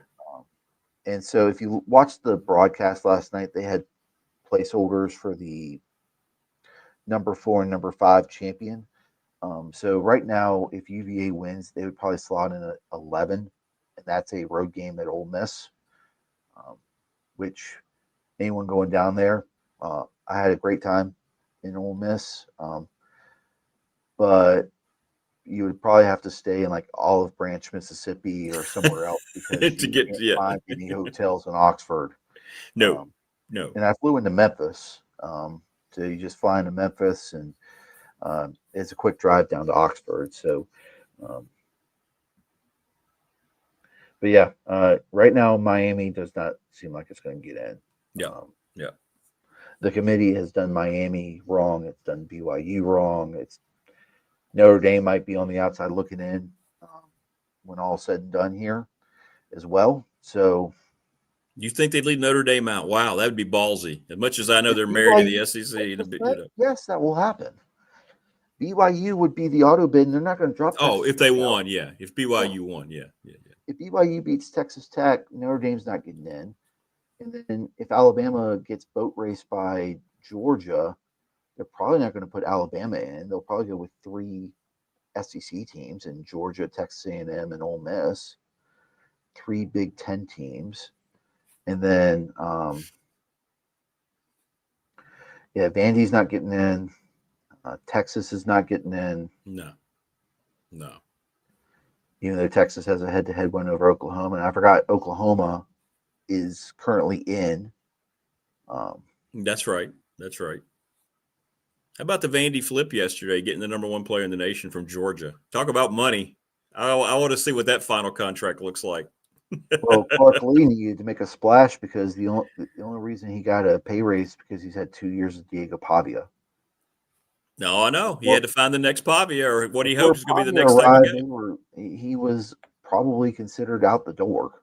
Yeah. Oh, yeah. Pavia saved his job in the whole program the last 2 years. No question. Oh, yeah. And Jerry Kill. Keep Jerry Kill. Pay that guy what he needs to stay with you to develop the next quarterback. Yeah. Right? I agree. UVA is going to be living by the portal. High school wise, they don't have a lot of commits right now. I think they're signing class right now like 15th or 16th in the ACC. But you know what? He's proven that he could go. That's what they did this year. And I play devil's advocate a lot. Because I work with a lot of season ticket holders and fans, and they're all criticizing UV. I'm like, all right, which season would you have rather had? 3-9, fire your coach, or now you have a chance to play in for the national championship if you make the playoff? What would you rather have? Once in a while, I'll say that. Right. Messiah Nickens is in. Hey, Messiah's in. Let me know when. What was the guy's name? Who were the two guys we like? Purgatory. Yeah, Purgatory. Davey. Oh yeah. Roseby Labintus, I think, is the name. David Cunningham's up awfully early in Columbia, South Carolina, tweeting about these things. Tweeting about these guys. Well, you got Florida State and South Carolina are so similar, right? They have two coaches that they don't want, that they can't fire because of the money involved. They don't want to fire them because they don't want to pay them. Yeah. Boy, tough. And you saw Steve Spurrier yesterday pointing that out about Florida State. That was fun watching him yesterday on the podcast, just ripping Florida State. They don't want that guy. They can't. They just can't get rid of him. Nobody did. And Mike Norvell knows it's true. Mike Norvell knows it's true. So. Yeah. That's a mess, and like I think Shane's got a chance to turn things around. We'll see. South Carolina. He's guaranteed a playoff berth next year. How about that? He said we'll be in the playoff. Mark it down. Remember, I'm telling you this. We're going to be in the playoffs next year. So, wow. He's got to have that optimism, because if he doesn't, then what's his sell? What's his sell? Well, I don't know. He knows it's his job. He knows he's got one more shot. He knows. That's what that statement means. And I think he knows that if this doesn't work out, he doesn't have Virginia Tech to fall back on. No. Or probably any head coaching gig, to be honest with you. I can tell you, Virginia Tech is very happy with James Franklin. That's for sure. Yeah, we'll see. It's going to be fun, man. It's going to be fun to follow all this. And you're right. I hate that we're going into the postseason, though, with so much turmoil and controversy, and so much of it's so shady.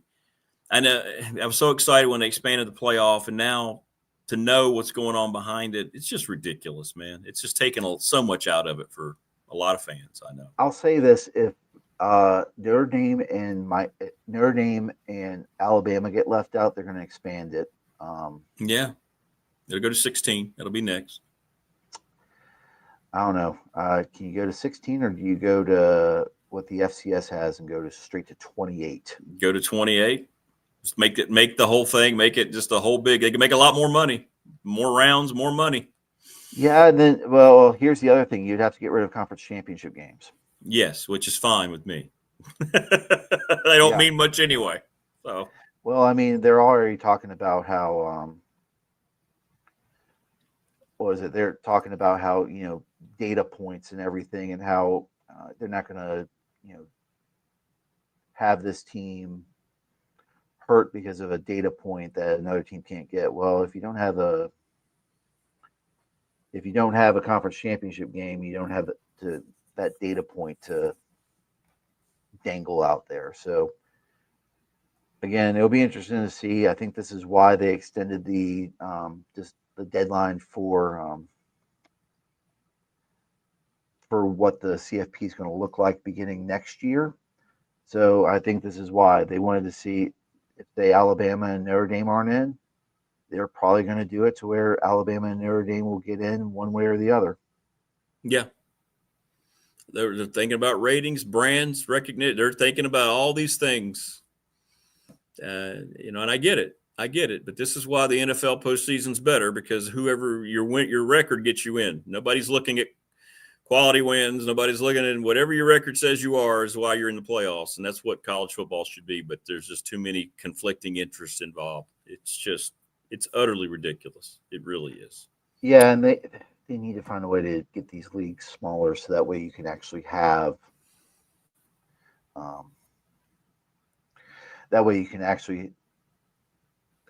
head-to-heads that determine who's in, who's out versus fifth tiebreaker based on winning percentage of teams you played in league play because you didn't play similar opponents. That's what we need to get to. Absolutely. God, I hope Chip Kelly's not the new OC. Paul's asking that question. Woo! I don't see those two egos surviving in the same building on a game plan meeting Monday, Tuesday afternoon. Entertaining. Oh my Lord! But it ain't happen. Chip Kelly and James Franklin. Ooh, wow! Don't think that's going to work. Who knows? But who knows? Kelly helped win the national championship at Ohio State last year.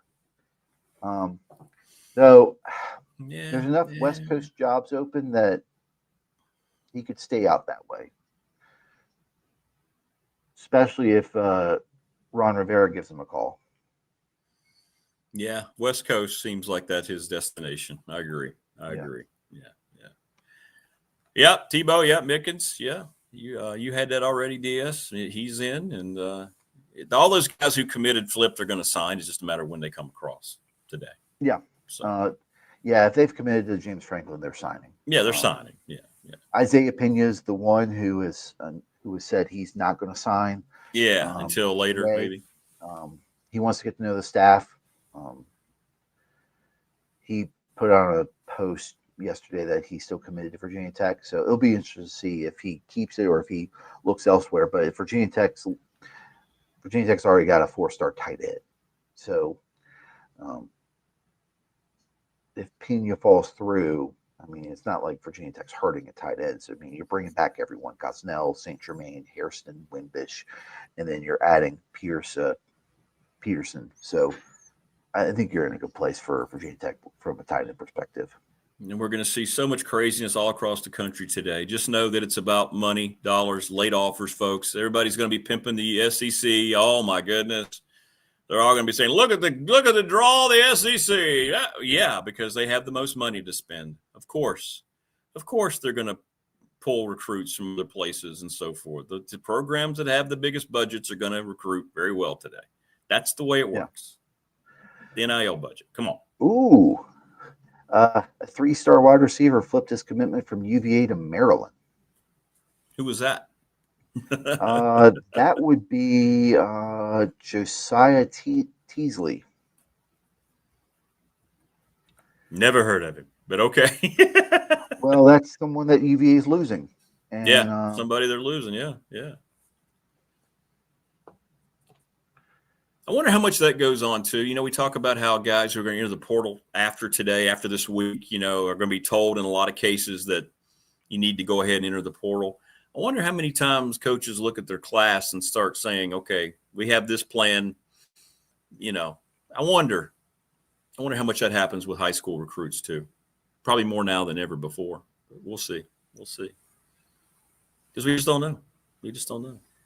Yeah, we don't.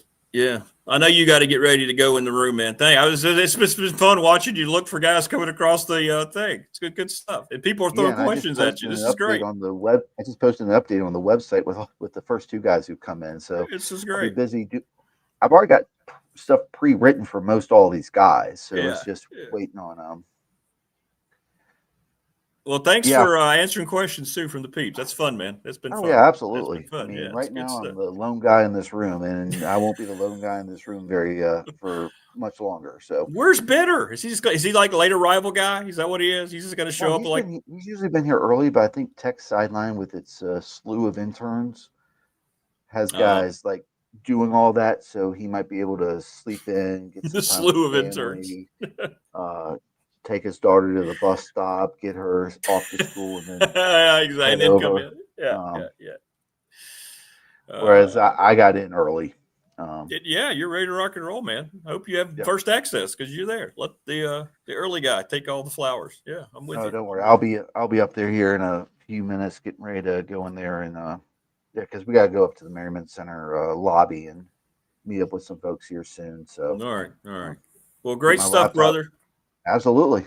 And hey, we'll review it all next week. We'll see what the class looks like, and we'll be talking coaches, I'm sure too. So we have a lot to cover next week. Oh, no shortage of things to talk about. That's absolutely. For sure. All right, brother. Have a good rest of the day, man. And follow Damien on Twitter, on X. I'm sorry, I keep going Twitter. He'll update everybody with what's going on throughout the day as well. And check out his article online with the RT, or get the physical newspaper, for God's sakes. Hold something and read it. That's always more rewarding. Yep. More subscribers, the better. All right, brother. Enjoy the day, man. Take care. I appreciate it. Thank you. Good stuff. Good stuff from Damien. Good stuff. Donny Lind, the head basketball coach at Mount St. Mary's, is going to join us. We haven't caught up with Coach Lind for a while. So we will talk to him. If I can remember his email address. Let's see here. Mount. Anyway, he'll join us here coming up. I don't know why his email is not coming up, but it's not.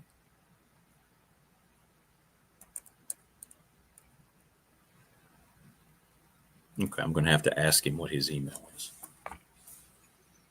I know. I'm going to do that right now. We haven't caught up with Coach Lind for too long. Will you forward your email address? It's not in the system anymore, and I don't remember. All right, there we go. We let you have a live look here at what's going on. So, all right, so we'll get Coach Lind on here in just a second. Good stuff right there from Damien. By the way, thanks to the Ready Set Fund, Bob Chris, ReadySetFund.com. Raise money for your event, your team, whatever it might be. They helped Floyd County softball raise $4,000 in like 5 days, man, by just sending out texts. They're the best. Professional Door Incorporated, Travis Williams here on this signing day. Sponsor of our text line, residential, commercial garage doors. Better than anybody in the business, 38 years doing it. National Bank member FDIC, the exclusive banking partner of this program. And my exclusive banking partner for the last 35 years. Ryan Pry, the attorney, the BDST fan question of the week. Who's going to win the ACC title?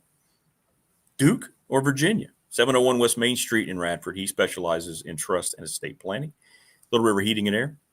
Charles Lee, boy, you need him this time of year, man. 540-553-2971. Best service, best price, and they're just great. They're just great. I still can't believe how quickly they changed my horrible situation into a great one in 3 days. Pulaski County Sports and Entertainment, our presenting sponsor. Thanks so much to Jonathan Sweet, Tim Miller, and all those folks. We're going to have those folks on. They are great. Rick, you need an assistant. I do. If I ever make this thing financially viable, I'd love to have one. Family Fencing, 540-200-8294. Our studio sponsor. Thanks to Jason Green. They're going to work through the winter. Give them a call, get a quote. It's free, man.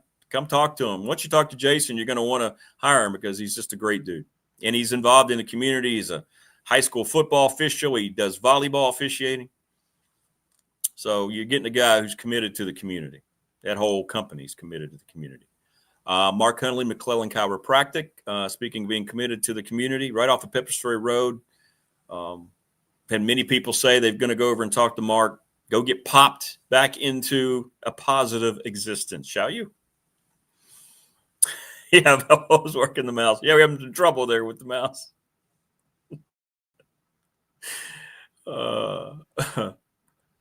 Let's see. There he is. There. Now I got his email. Thanks, Coach. Donny Lind will join us momentarily. Always a great conversation. Go get your next vehicle at Harvey's GM in Radford. Go see Brad Harvey. I bought my last 3 vehicles from them. I'm going to be utilize their service department. Michelle is the best. That whole company is just so well run. Speaking of community, nobody does it better than Harvey's. Go see Brandon at Top Shelf Apparel, 4377 Lee Highway in Pulaski. Since 1997, Lawson's Mobile Home Supply has been the place to go for manufactured home parts. Give James Lawson a call. He's over at 300 North Franklin Street in Christiansburg, 540-381-8011. And the NRV Super Bowl, 25 years they've been in business, 540-382-5525. Reserve your lane now. And I'm trying to see if that's where we end up doing our bash. We might be doing that. Hey, David, good morning. You as well. Hope you have a blessed day. Thank you. Thanks for the well wishes. We need more well wishes in this world. Appreciate that. And thanks to Montgomery County Chamber of Commerce. Thanks to all those folks. We're going to get Steve Bifato on here soon and talk about all the great things they're doing. I'm honored to be part of the Montgomery County Chamber here on the program. I think that's everything. Did we get everything in? I believe we did. Everything in but our final guest of the day. There he is. He's the head basketball coach at the Mount St. Mary's, Donny Lind. Coach, how are you, brother? Good to see you. Doing great, Rick. How you doing?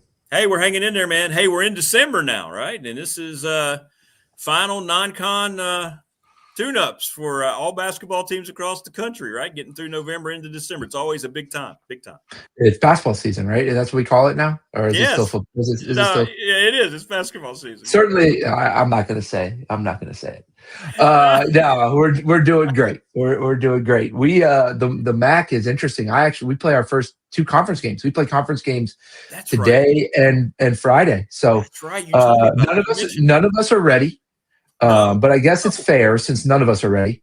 So yeah, we have Sacred Heart tonight at home in our first conference game, and it's funny, like that means more, and you can feel it in practice the last couple of days as we're preparing. But it's a lot of fun. And you brought that. I forgot. Yeah, you're right. And you were like, why? And they did this. Is it because of the amount of teams in the schedule in the conference, or why? We have 13 teams in our league, and for the longest time there were 11 teams in the league, and it made a ton of sense to play 20 league games with 11 teams. And then we added 2 more teams last year, and there hasn't been. Sometimes it takes a little longer to adjust. And so we're still adjusting, I think, to the right number of league games, but we're still at 20 right now, which means we play early in conference championship season, right? We play that end of that first weekend. So we have to get the season done a week earlier. So in order to do both of those things, you got to play 2 games in December, which is fine. It's fine. It is what it is. And our guys will be ready to go. They're excited, and we'll see what we got. Well, I don't know how much you've tested your squad, man. You've had some big time road games, haven't you? My goodness, you've been all over. Yeah, no question, we have, and that's fun. It's a great experience for our guys. Obviously, there's a lot of benefit to challenging ourselves in the non-conference. I would have liked to have been able to do it, baby, with a full roster, with not having to deal with the injury bug that we've had to deal with. But our guys, really, really performed well. We were in all but one of the high major games that we played. We had a chance to beat Maryland up 5 with 30 seconds left. As a coach, that one hurts because as a coach, we got to win that game. But really tested our guys and have come through. The biggest thing is we've come through as a really connected group. Guys that really like each other, that enjoy playing basketball together, that enjoy spending time with each other when they're not playing basketball, which is huge because I think that allows them to sacrifice more for each other during the game. And so as we turn to the end of December here and hopefully start to get a little healthier and start to get ready for the bulk of the conference games, I'm excited for kind of where we're at, but also, the outlook for our team is really bright despite our, 2-6 record. Well, I don't know. That's one thing, Coach, you mentioned, like making sure guys respond to those games the right way in the aftermath. Sounds like they've come through that. I know you're a big part of that with how you keep guys motivated and so forth. So that's good to hear that they understood the lessons they were learning, but understood as well how much better it potentially is going to make them as you go along here. Yeah, no doubt. And that's what it comes down to. It's, we're fortunate, we're not Well, I mean, in some ways, we're fortunate, I should say, that, we're not vying for an at-large bid, right? We'd have to go 29-2 in the non-conference and then lose in the championship game to even be considered for a non-conference, for an at-large bid. And so with that not really being one of our goals, we have a little bit more time to build the team that we're trying to build. And, we're certainly trying to win every time we go out. And, I think we've shown that every night. But there's also this idea that, hey, we got to be playing our best in January and February, really in late February. And in order to do that, we've got time to build our team to the way we need to be. And, it's fun to see them compete as they're learning and becoming that team. They're super competitive. They fight tooth and nail. And, they are attacking the areas that we got to get better in. We turn the ball over too much. We need to get better at that. And we were attacking that. It's funny. We started off the season, we were just turning it over all the time. Now we have these these pockets of the game. We'll have these 5-6 possession stretches where we'll turn it over 2 or 3 times in a row, or 2 or 3 times in 5 possessions. And that'll happen once a half. And that's better, but it's still not good enough, right? You still can't have these stretches because it allows teams to go on big runs. And so, we still have to improve and continue to get better. And that's the fun part about being in a one-bid league, being in a mid-major league is, we're going to play these 20 conference games starting tonight. And, we're going to be able to be a lot better team in February than we are today. And that's going to be fun to see these guys as they become that. It'll be a result of their hard work and our training staff's hard work to get some of these guys back from injury. But it'll be fun to see them continue to grow together. Donny Lind joining us on the program, the head basketball coach at Mount St. Mary's. Conference play tonight, beginning early in the MAAC. The MAC. Have you noticed the difference already, conference champions? I know what those power schools you were playing were saying. Hey, guys, this team played in the NCAA tournament last year. Have you noticed that already? I know it's only been 8 games, but can you tell already the difference that maybe you're getting? Yeah, there's a definite level of respect for our program, which is great. That's what we want. The Mount's a storied program. The Mount has been successful for a long time, but since coming to the MAC, this is the first time that we've been able to win a championship, and it's certainly. We feel that as we go into games, people know who we are. People aren't saying, oh, who's this team? Where are they from? And so, we gotta strap up and be ready to play every night. And that's good. That's how you want it to be. You don't want to win games because you sneak up on people because they don't think you're any good. Right. We welcome, the ability to play who we play. And, and if we feel like if we can bring our best, we can compete with anybody. I think we showed that, this year, obviously losing tough games to West Virginia and Cincinnati and Maryland, are games that last year we were getting blown out in, and this year now we're competing until the end of the game. And, it's still not good enough. You're still trying to win. But, you can see the growth from year 1 to year 2. Our guys feel like they belong in all those games. They feel like, hey, if we give everything we got, if we play, to the capabilities that we're able to, we're going to be able to give these guys everything they want and give ourselves a chance to win at the end.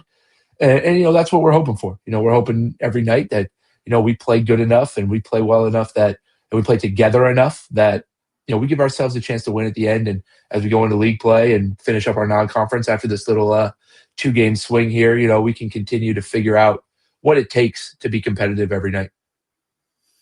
And it's like you mentioned, the mindset, and you can feel that it's different being conference. I mean, it's a lot easier, isn't it, when you're coming out, segueing right out of non-conference traditional play right into conference play, and you go, okay, guys, it's time to amp it up.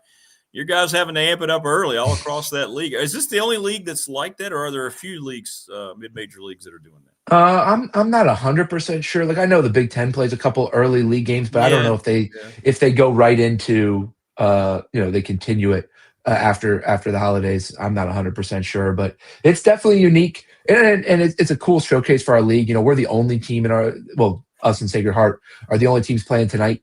Oh, good. With 13 conference teams, 2 teams have got to play on a different day than everybody else, so everybody plays 2 games. And so, being the reigning champs, we get the first game of the season, which is cool. So we'll play tonight, and then quick turnaround for Friday, and then we get a nice little break with finals and getting our guys kind of to, like you said, finish that preparation, finish the non-conference preparation stuff, continue to build, and then obviously we turn the page after the holidays. Well, it's so good to hear Coach mention finals. Hey, that academic part's still pretty important, isn't it? Yeah, we don't talk about that much with the football side of things anymore. I got a phone call after this that I have to make to a player's high school coach to remind his student athlete that we got finals coming up. So that's how it works. Great point. Very, very good point. You mentioned the health issues. How are they coming out now? Is it starting to give you a little positivity now? Some guys who've been banged up, you feeling better? Yeah. We're getting a couple more bodies back in practice, and guys starting to wean their way back in, which is nice. You can't make any. I can't make an excuse because we have injuries. It stinks, but it is what it is. The ball goes up, and we got to put everything we got out there. And but when we make this difficult schedule in the throughout the spring and into the summer, there's an anticipation that we're going to have the majority of our team available, and that's what stinks is you don't give yourselves as much margin for error. One of the things I believe in is that every game, like, there's a formula for us to win every game that we play. I really believe that. Yeah. But depending on the opponent, there's less margin for error in that formula. And when we aren't at our full strength, that also adds to the or subtracts, I guess, from the margin for error in that formula. And so we just have to play so much better. And with so many new guys and how early it is in the season, it's hard to play that well for 40 minutes in those games against teams that are more talented than you are. And so, we've unfortunately lost some close games that, you wish you could have won and you wish you could have had, everybody, but you don't. And that's the way it is. And you got to find a way to win regardless. And we weren't able to do that. And I think we've learned a lot. I think we've learned what goes into winning. We're learning that. And that's the most important thing with a young team, with a team of new guys, is like, hey, we got a ton of talent, but we've got to learn that, hey, turning the ball over too much, you're not going to be able to win. Hey, shooting poor from the free throw line, especially in the second half, it's going to be hard for you to win. Not getting big defensive rebounds and letting teams take 2 and 3 shots, it's going to be hard for you to win. And so, like, those things, sometimes you can learn those lessons in practice, but a lot of times you got to learn those lessons in the game. And those lessons really hurt because you usually lose when you learn those lessons. You just mentioned the turnovers. I hear that coaches a lot that we've talked to already in Radford season. There's a lot of that going on. What's the best way to try to shore that up? What's the best way to attack that, to counter guys giving the ball up too much? I mean, there's a billion different ways. And if you can find somebody who can tell me the one thing we can do to stop turning the ball over, I'll hire them tomorrow.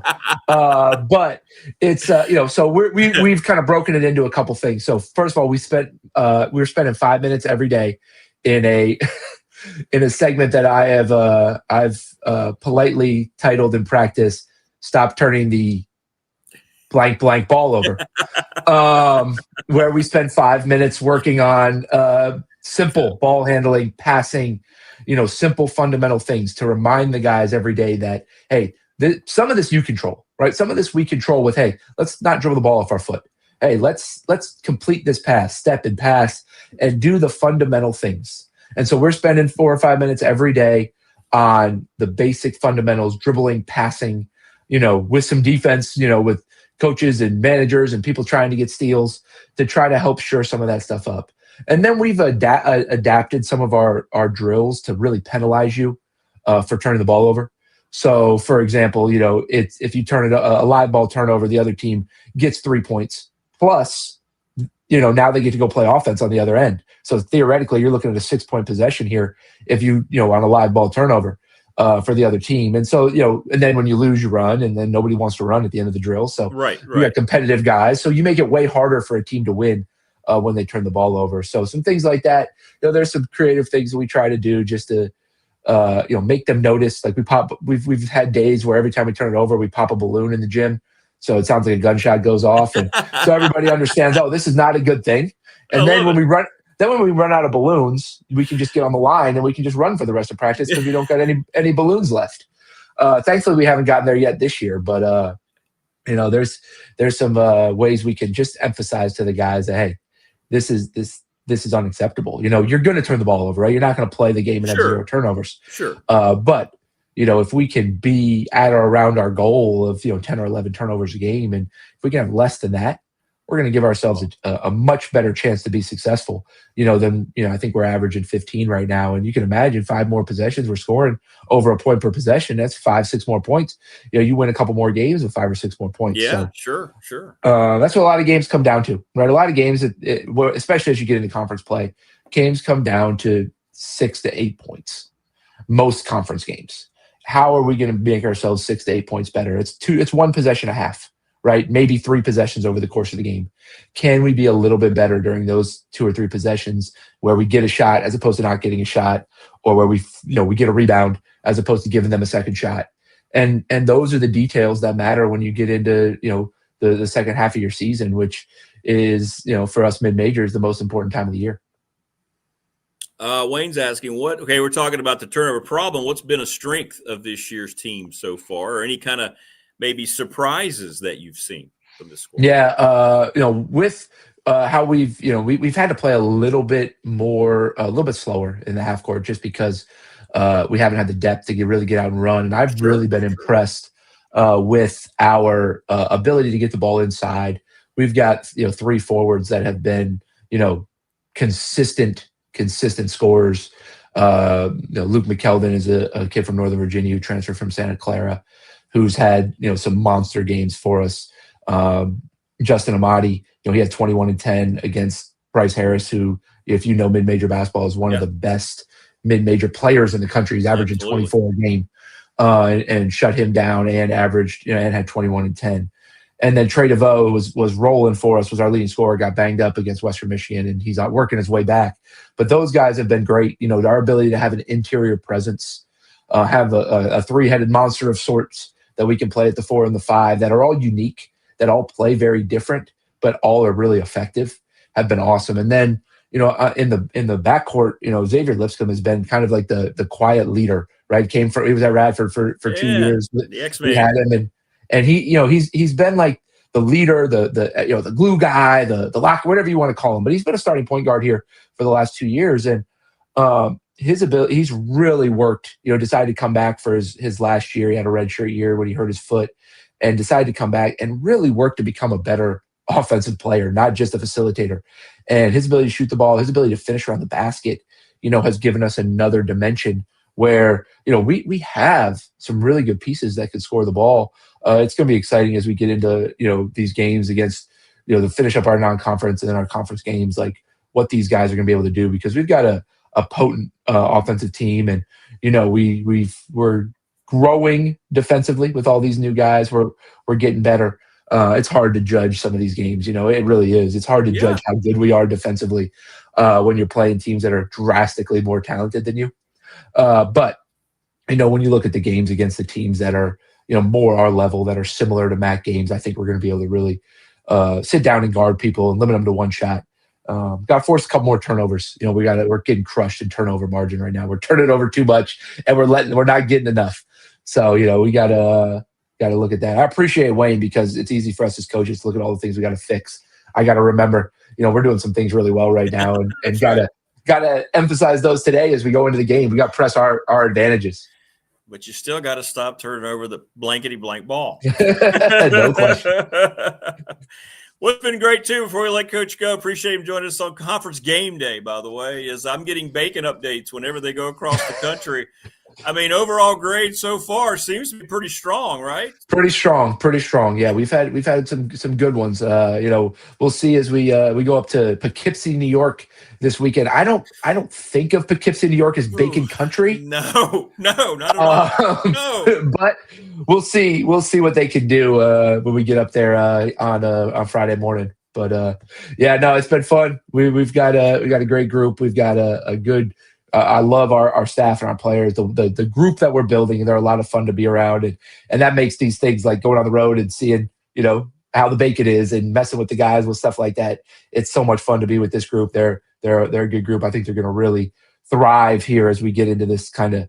We've got that first part of the season over. It's kind of 3 parts. It's like the beginning of non-conference where we play all these guarantee games and play the high majors, and then we kind of can settle in here with some regular non-conference games that include these 2 league games, and then after Christmas. So it's exciting to kind of see we're getting better. We're coming together, and that they're having a lot of fun around each other. So it's been good. No, it's great, man. It's great. And I think Cincinnati so far is the leader in the clubhouse. Is that safe to say? That was strong. Yes. Very strong. Very strong. Yeah. It'll be tough to beat, honestly, as we go throughout the year. Yes. It doesn't surprise me. Yeah. Oh, yeah. Silas is ready, Wayne. So he's ready to go, man. He's ready for Christmas break. It's time to be on the road now, right? He's out for school. No doubt. Next Saturday, we play at Loyola. He'll travel with the team. They're only an hour down the road, so he'll get to ride the bus with the guys. He'll be fired up, and then then it's Christmas break, and he's all in. It'll be a good time. Well, Coach, man, listen, it's great always to visit with you, and best of luck, man, getting conference play underway on a positive note tonight. We'll be pulling like heck for you. Thanks, Rick. I appreciate you. All right, man. Stay safe. We'll talk again soon. Sounds good. Have a good one. All right, you too. There you go. Great stuff from Coach Lind here on the program. As they got a game tonight conference play, as he said, in that league. They have to do it with all the teams, so it's tough. We did that in the Big South. We've done that in the past. It's been a while. But we had couple early conference games like that, and it just changes the whole vibe. It really, he is a great guy, Wayne. You run through a wall for that guy if you're on that team. He's always got such a great perspective. And I love that he's right. When you're a mid-major like that, even a league champion who played in the NCAA tournament, you got to separate the games against the power schools, where you're getting a big check, how your team performs, and then what you're doing against like talent level. It's different. So he's got all that down. But you got to protect the blankety blank ball. It's great. That's great. All right, let's see here. I've been trying to follow here to see if there's any more. The Oates kids official, JMU to Tech. That's the one that Damien mentioned. I'm trying to see if there's anybody else who's come across. He expected maybe 4 or 5 more flips today, something like that. Maybe names that we didn't hear. So we'll see. But I think it'll end up being a lot of Tech fans will be happy. And it gives you something to follow through, right? In the middle of the day, middle of the week on a Wednesday, you can just follow all that stuff. Oh, yeah, the energy drinks. Yeah. We should do that again. Yeah. I don't know whether he's on them as much now. I think he said he's into coffee more now. But, yeah, the energy drinks, and Logan, the producer of the radio show, who survived, he'd never gotten up that early to work. And he had to have energy drinks. And Coach Lind fit the bill. So they'd come on and they would share energy drinks. That was great. Yeah, because Coach Lind would come in studio. That's when Coach Jones was still here, and he was still on staff. And, yeah, he could just come right in the studio. Here you go. Let's give him a shot. Good stuff. Good people. And with good people comes success. And that's why Coach Lind's having a lot of success. Plus, he's just a really good basketball coach. Big one tonight for the Highlanders. Big one. I mean, for a new coaching regime and a brand new team and results so far that you have to be disappointed in tonight, against a similar team. I think the spread is 2. If I'm not mistaken, let me see here. 2.5. Highlanders favored by 2.5. Southern Miss comes in out of the Sun Belt. The Golden Eagles' first ever meeting will be on the air at 6:30 on the Radford Radio Network, 7 o'clock on ESPN Plus. Tune us in, myself and Colt Wilder. Crystal Hubbard will be our sideline gal. But, yeah, expecting a big crowd tonight for the first time ever. Radford basketball will have alcohol. Beer and wine sales tonight debut. It's been in the works for several years. Had to get through a lot of different check marks from different places, not only at the university, but across the state. But there will be alcohol for the first time at a Radford game tonight. So there you go. And Cole Wilder, who's already sent me a text, got all excited. Oh, good. So we'll be able to drink at the game. No, Cole, not us. Not us. Not for us. But,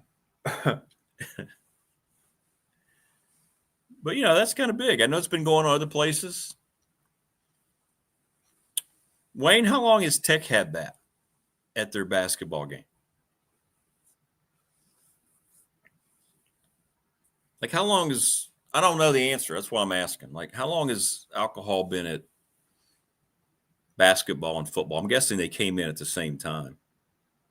4 years? Okay. So for about 4 years. Okay, okay, it's not as long as I kind of thought, but that makes sense. Because everybody kind of at first fought it, right? And then it looked like, okay, here's going to be a different type of revenue stream. Let's just say it's for what it is. It's just people go to those events. I mean, it's like a big party. I mean, it is. Okay. All right. 4 years. That works. But it's a big one tonight. We expect a big crowd. Students are back from Thanksgiving. I know we had a big reaction from that. I think it's going to look good if you watch us on ESPN Plus with a full house. And Southern Miss is 4-3, brand new team. It's so hard to get a read when you haven't seen them. These teams across the country, I mean, Tech's got so many new players. South Carolina, the team they played last night, how's it coming together? It's interesting looking at some of their numbers. They've had a different guy step up, like in most all their games. So they've kind of got some depth that you don't really know which guy might be the guy coming in. They do have the Sun Belt Player of the Week coming in. So I don't know. We'll see. But, these are the type of games at home that traditionally, when you have like opponents and it's a close matchup, Radford's been able to take care of business, no matter if it's been in-state schools, regional schools like this. They let one get away against Wilmington, a good Wilmington team. I think this team's very similar, not as much physical size down low, but as athletic as Wilmington. So, we'll see. We'll see how it goes. They haven't won a road game. It's tough to go on the road, man. It's tough. That's why last night's Tech win is good. I mean, I know you're playing without one of your lead guys and you pull that thing out. That's big, man. That's a big win. Rick with the Real Men of Genius Budweiser Player of the Game. Yeah, we just change up the whole post game. We're all sitting there just popping tops. Hey, congratulations. Like Madden used to do with the turkey leg and the turducken. That's what we're going to do. That's funny. Very, very funny.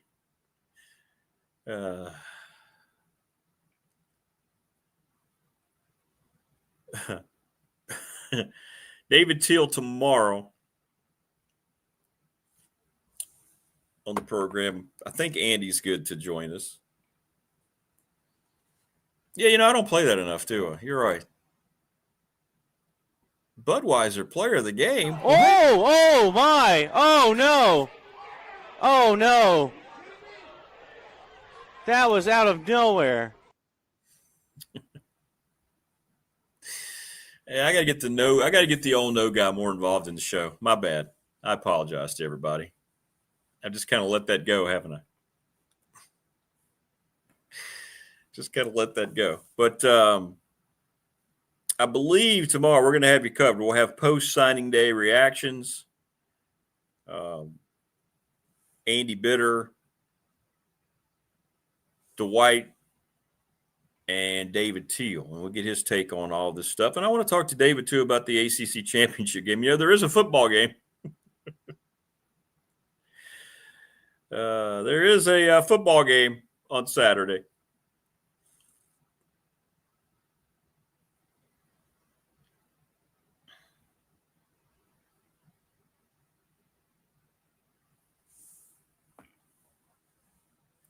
Where is the clip from out of nowhere? This clip came from an old YouTube video from a broadcaster who was describing it was a fight during a baseball game after someone had hit a home run and he didn't make it around the bases. If I'm not mistaken, I think the guy got to second and all of a sudden he gets attacked by the middle infield. Oh my. Oh, no.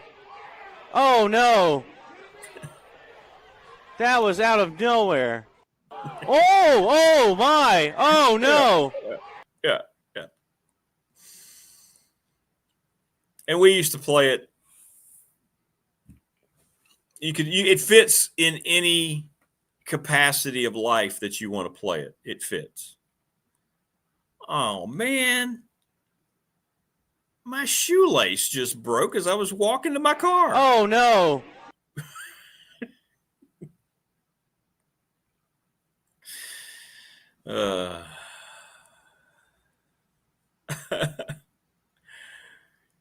Yeah, and his voice makes it all beautiful.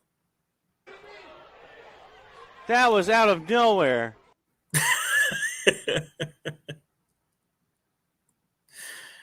All right, so enjoy your signing day commitments. Wasn't trying to bring everybody down here. I was just trying to look at it, like I said, cautiously optimistic, the real world of college athletics. You just know how it operates. You know what's going on. There's going to be some massive flips across the country, none bigger than the one we saw yesterday with the Georgia #1 recruit in the country going from Georgia to Vanderbilt. Mind-blowing. And that's kind of what got me thinking about everybody so excited. Just wait and see how things develop in the future, right? That's why you just wait. And see, that's why these coaching hires that look great don't end up being great. And some of the ones that don't look great end up being the best hires of the cycle. So we shall see. But thanks, everybody. Please subscribe, like, and share the channel. Remember, if you get one person if you're a subscriber to subscribe, we'll hit that 1,000 mark pretty quickly. Hit me up if you want a T-shirt, $20 here locally. If I have to ship them, $30. Tune us in tonight. Big one tonight at the Dedman Center. Take care, everybody. We'll see you tomorrow on Thursday, and we'll have all your post-signing day coverage. Be good.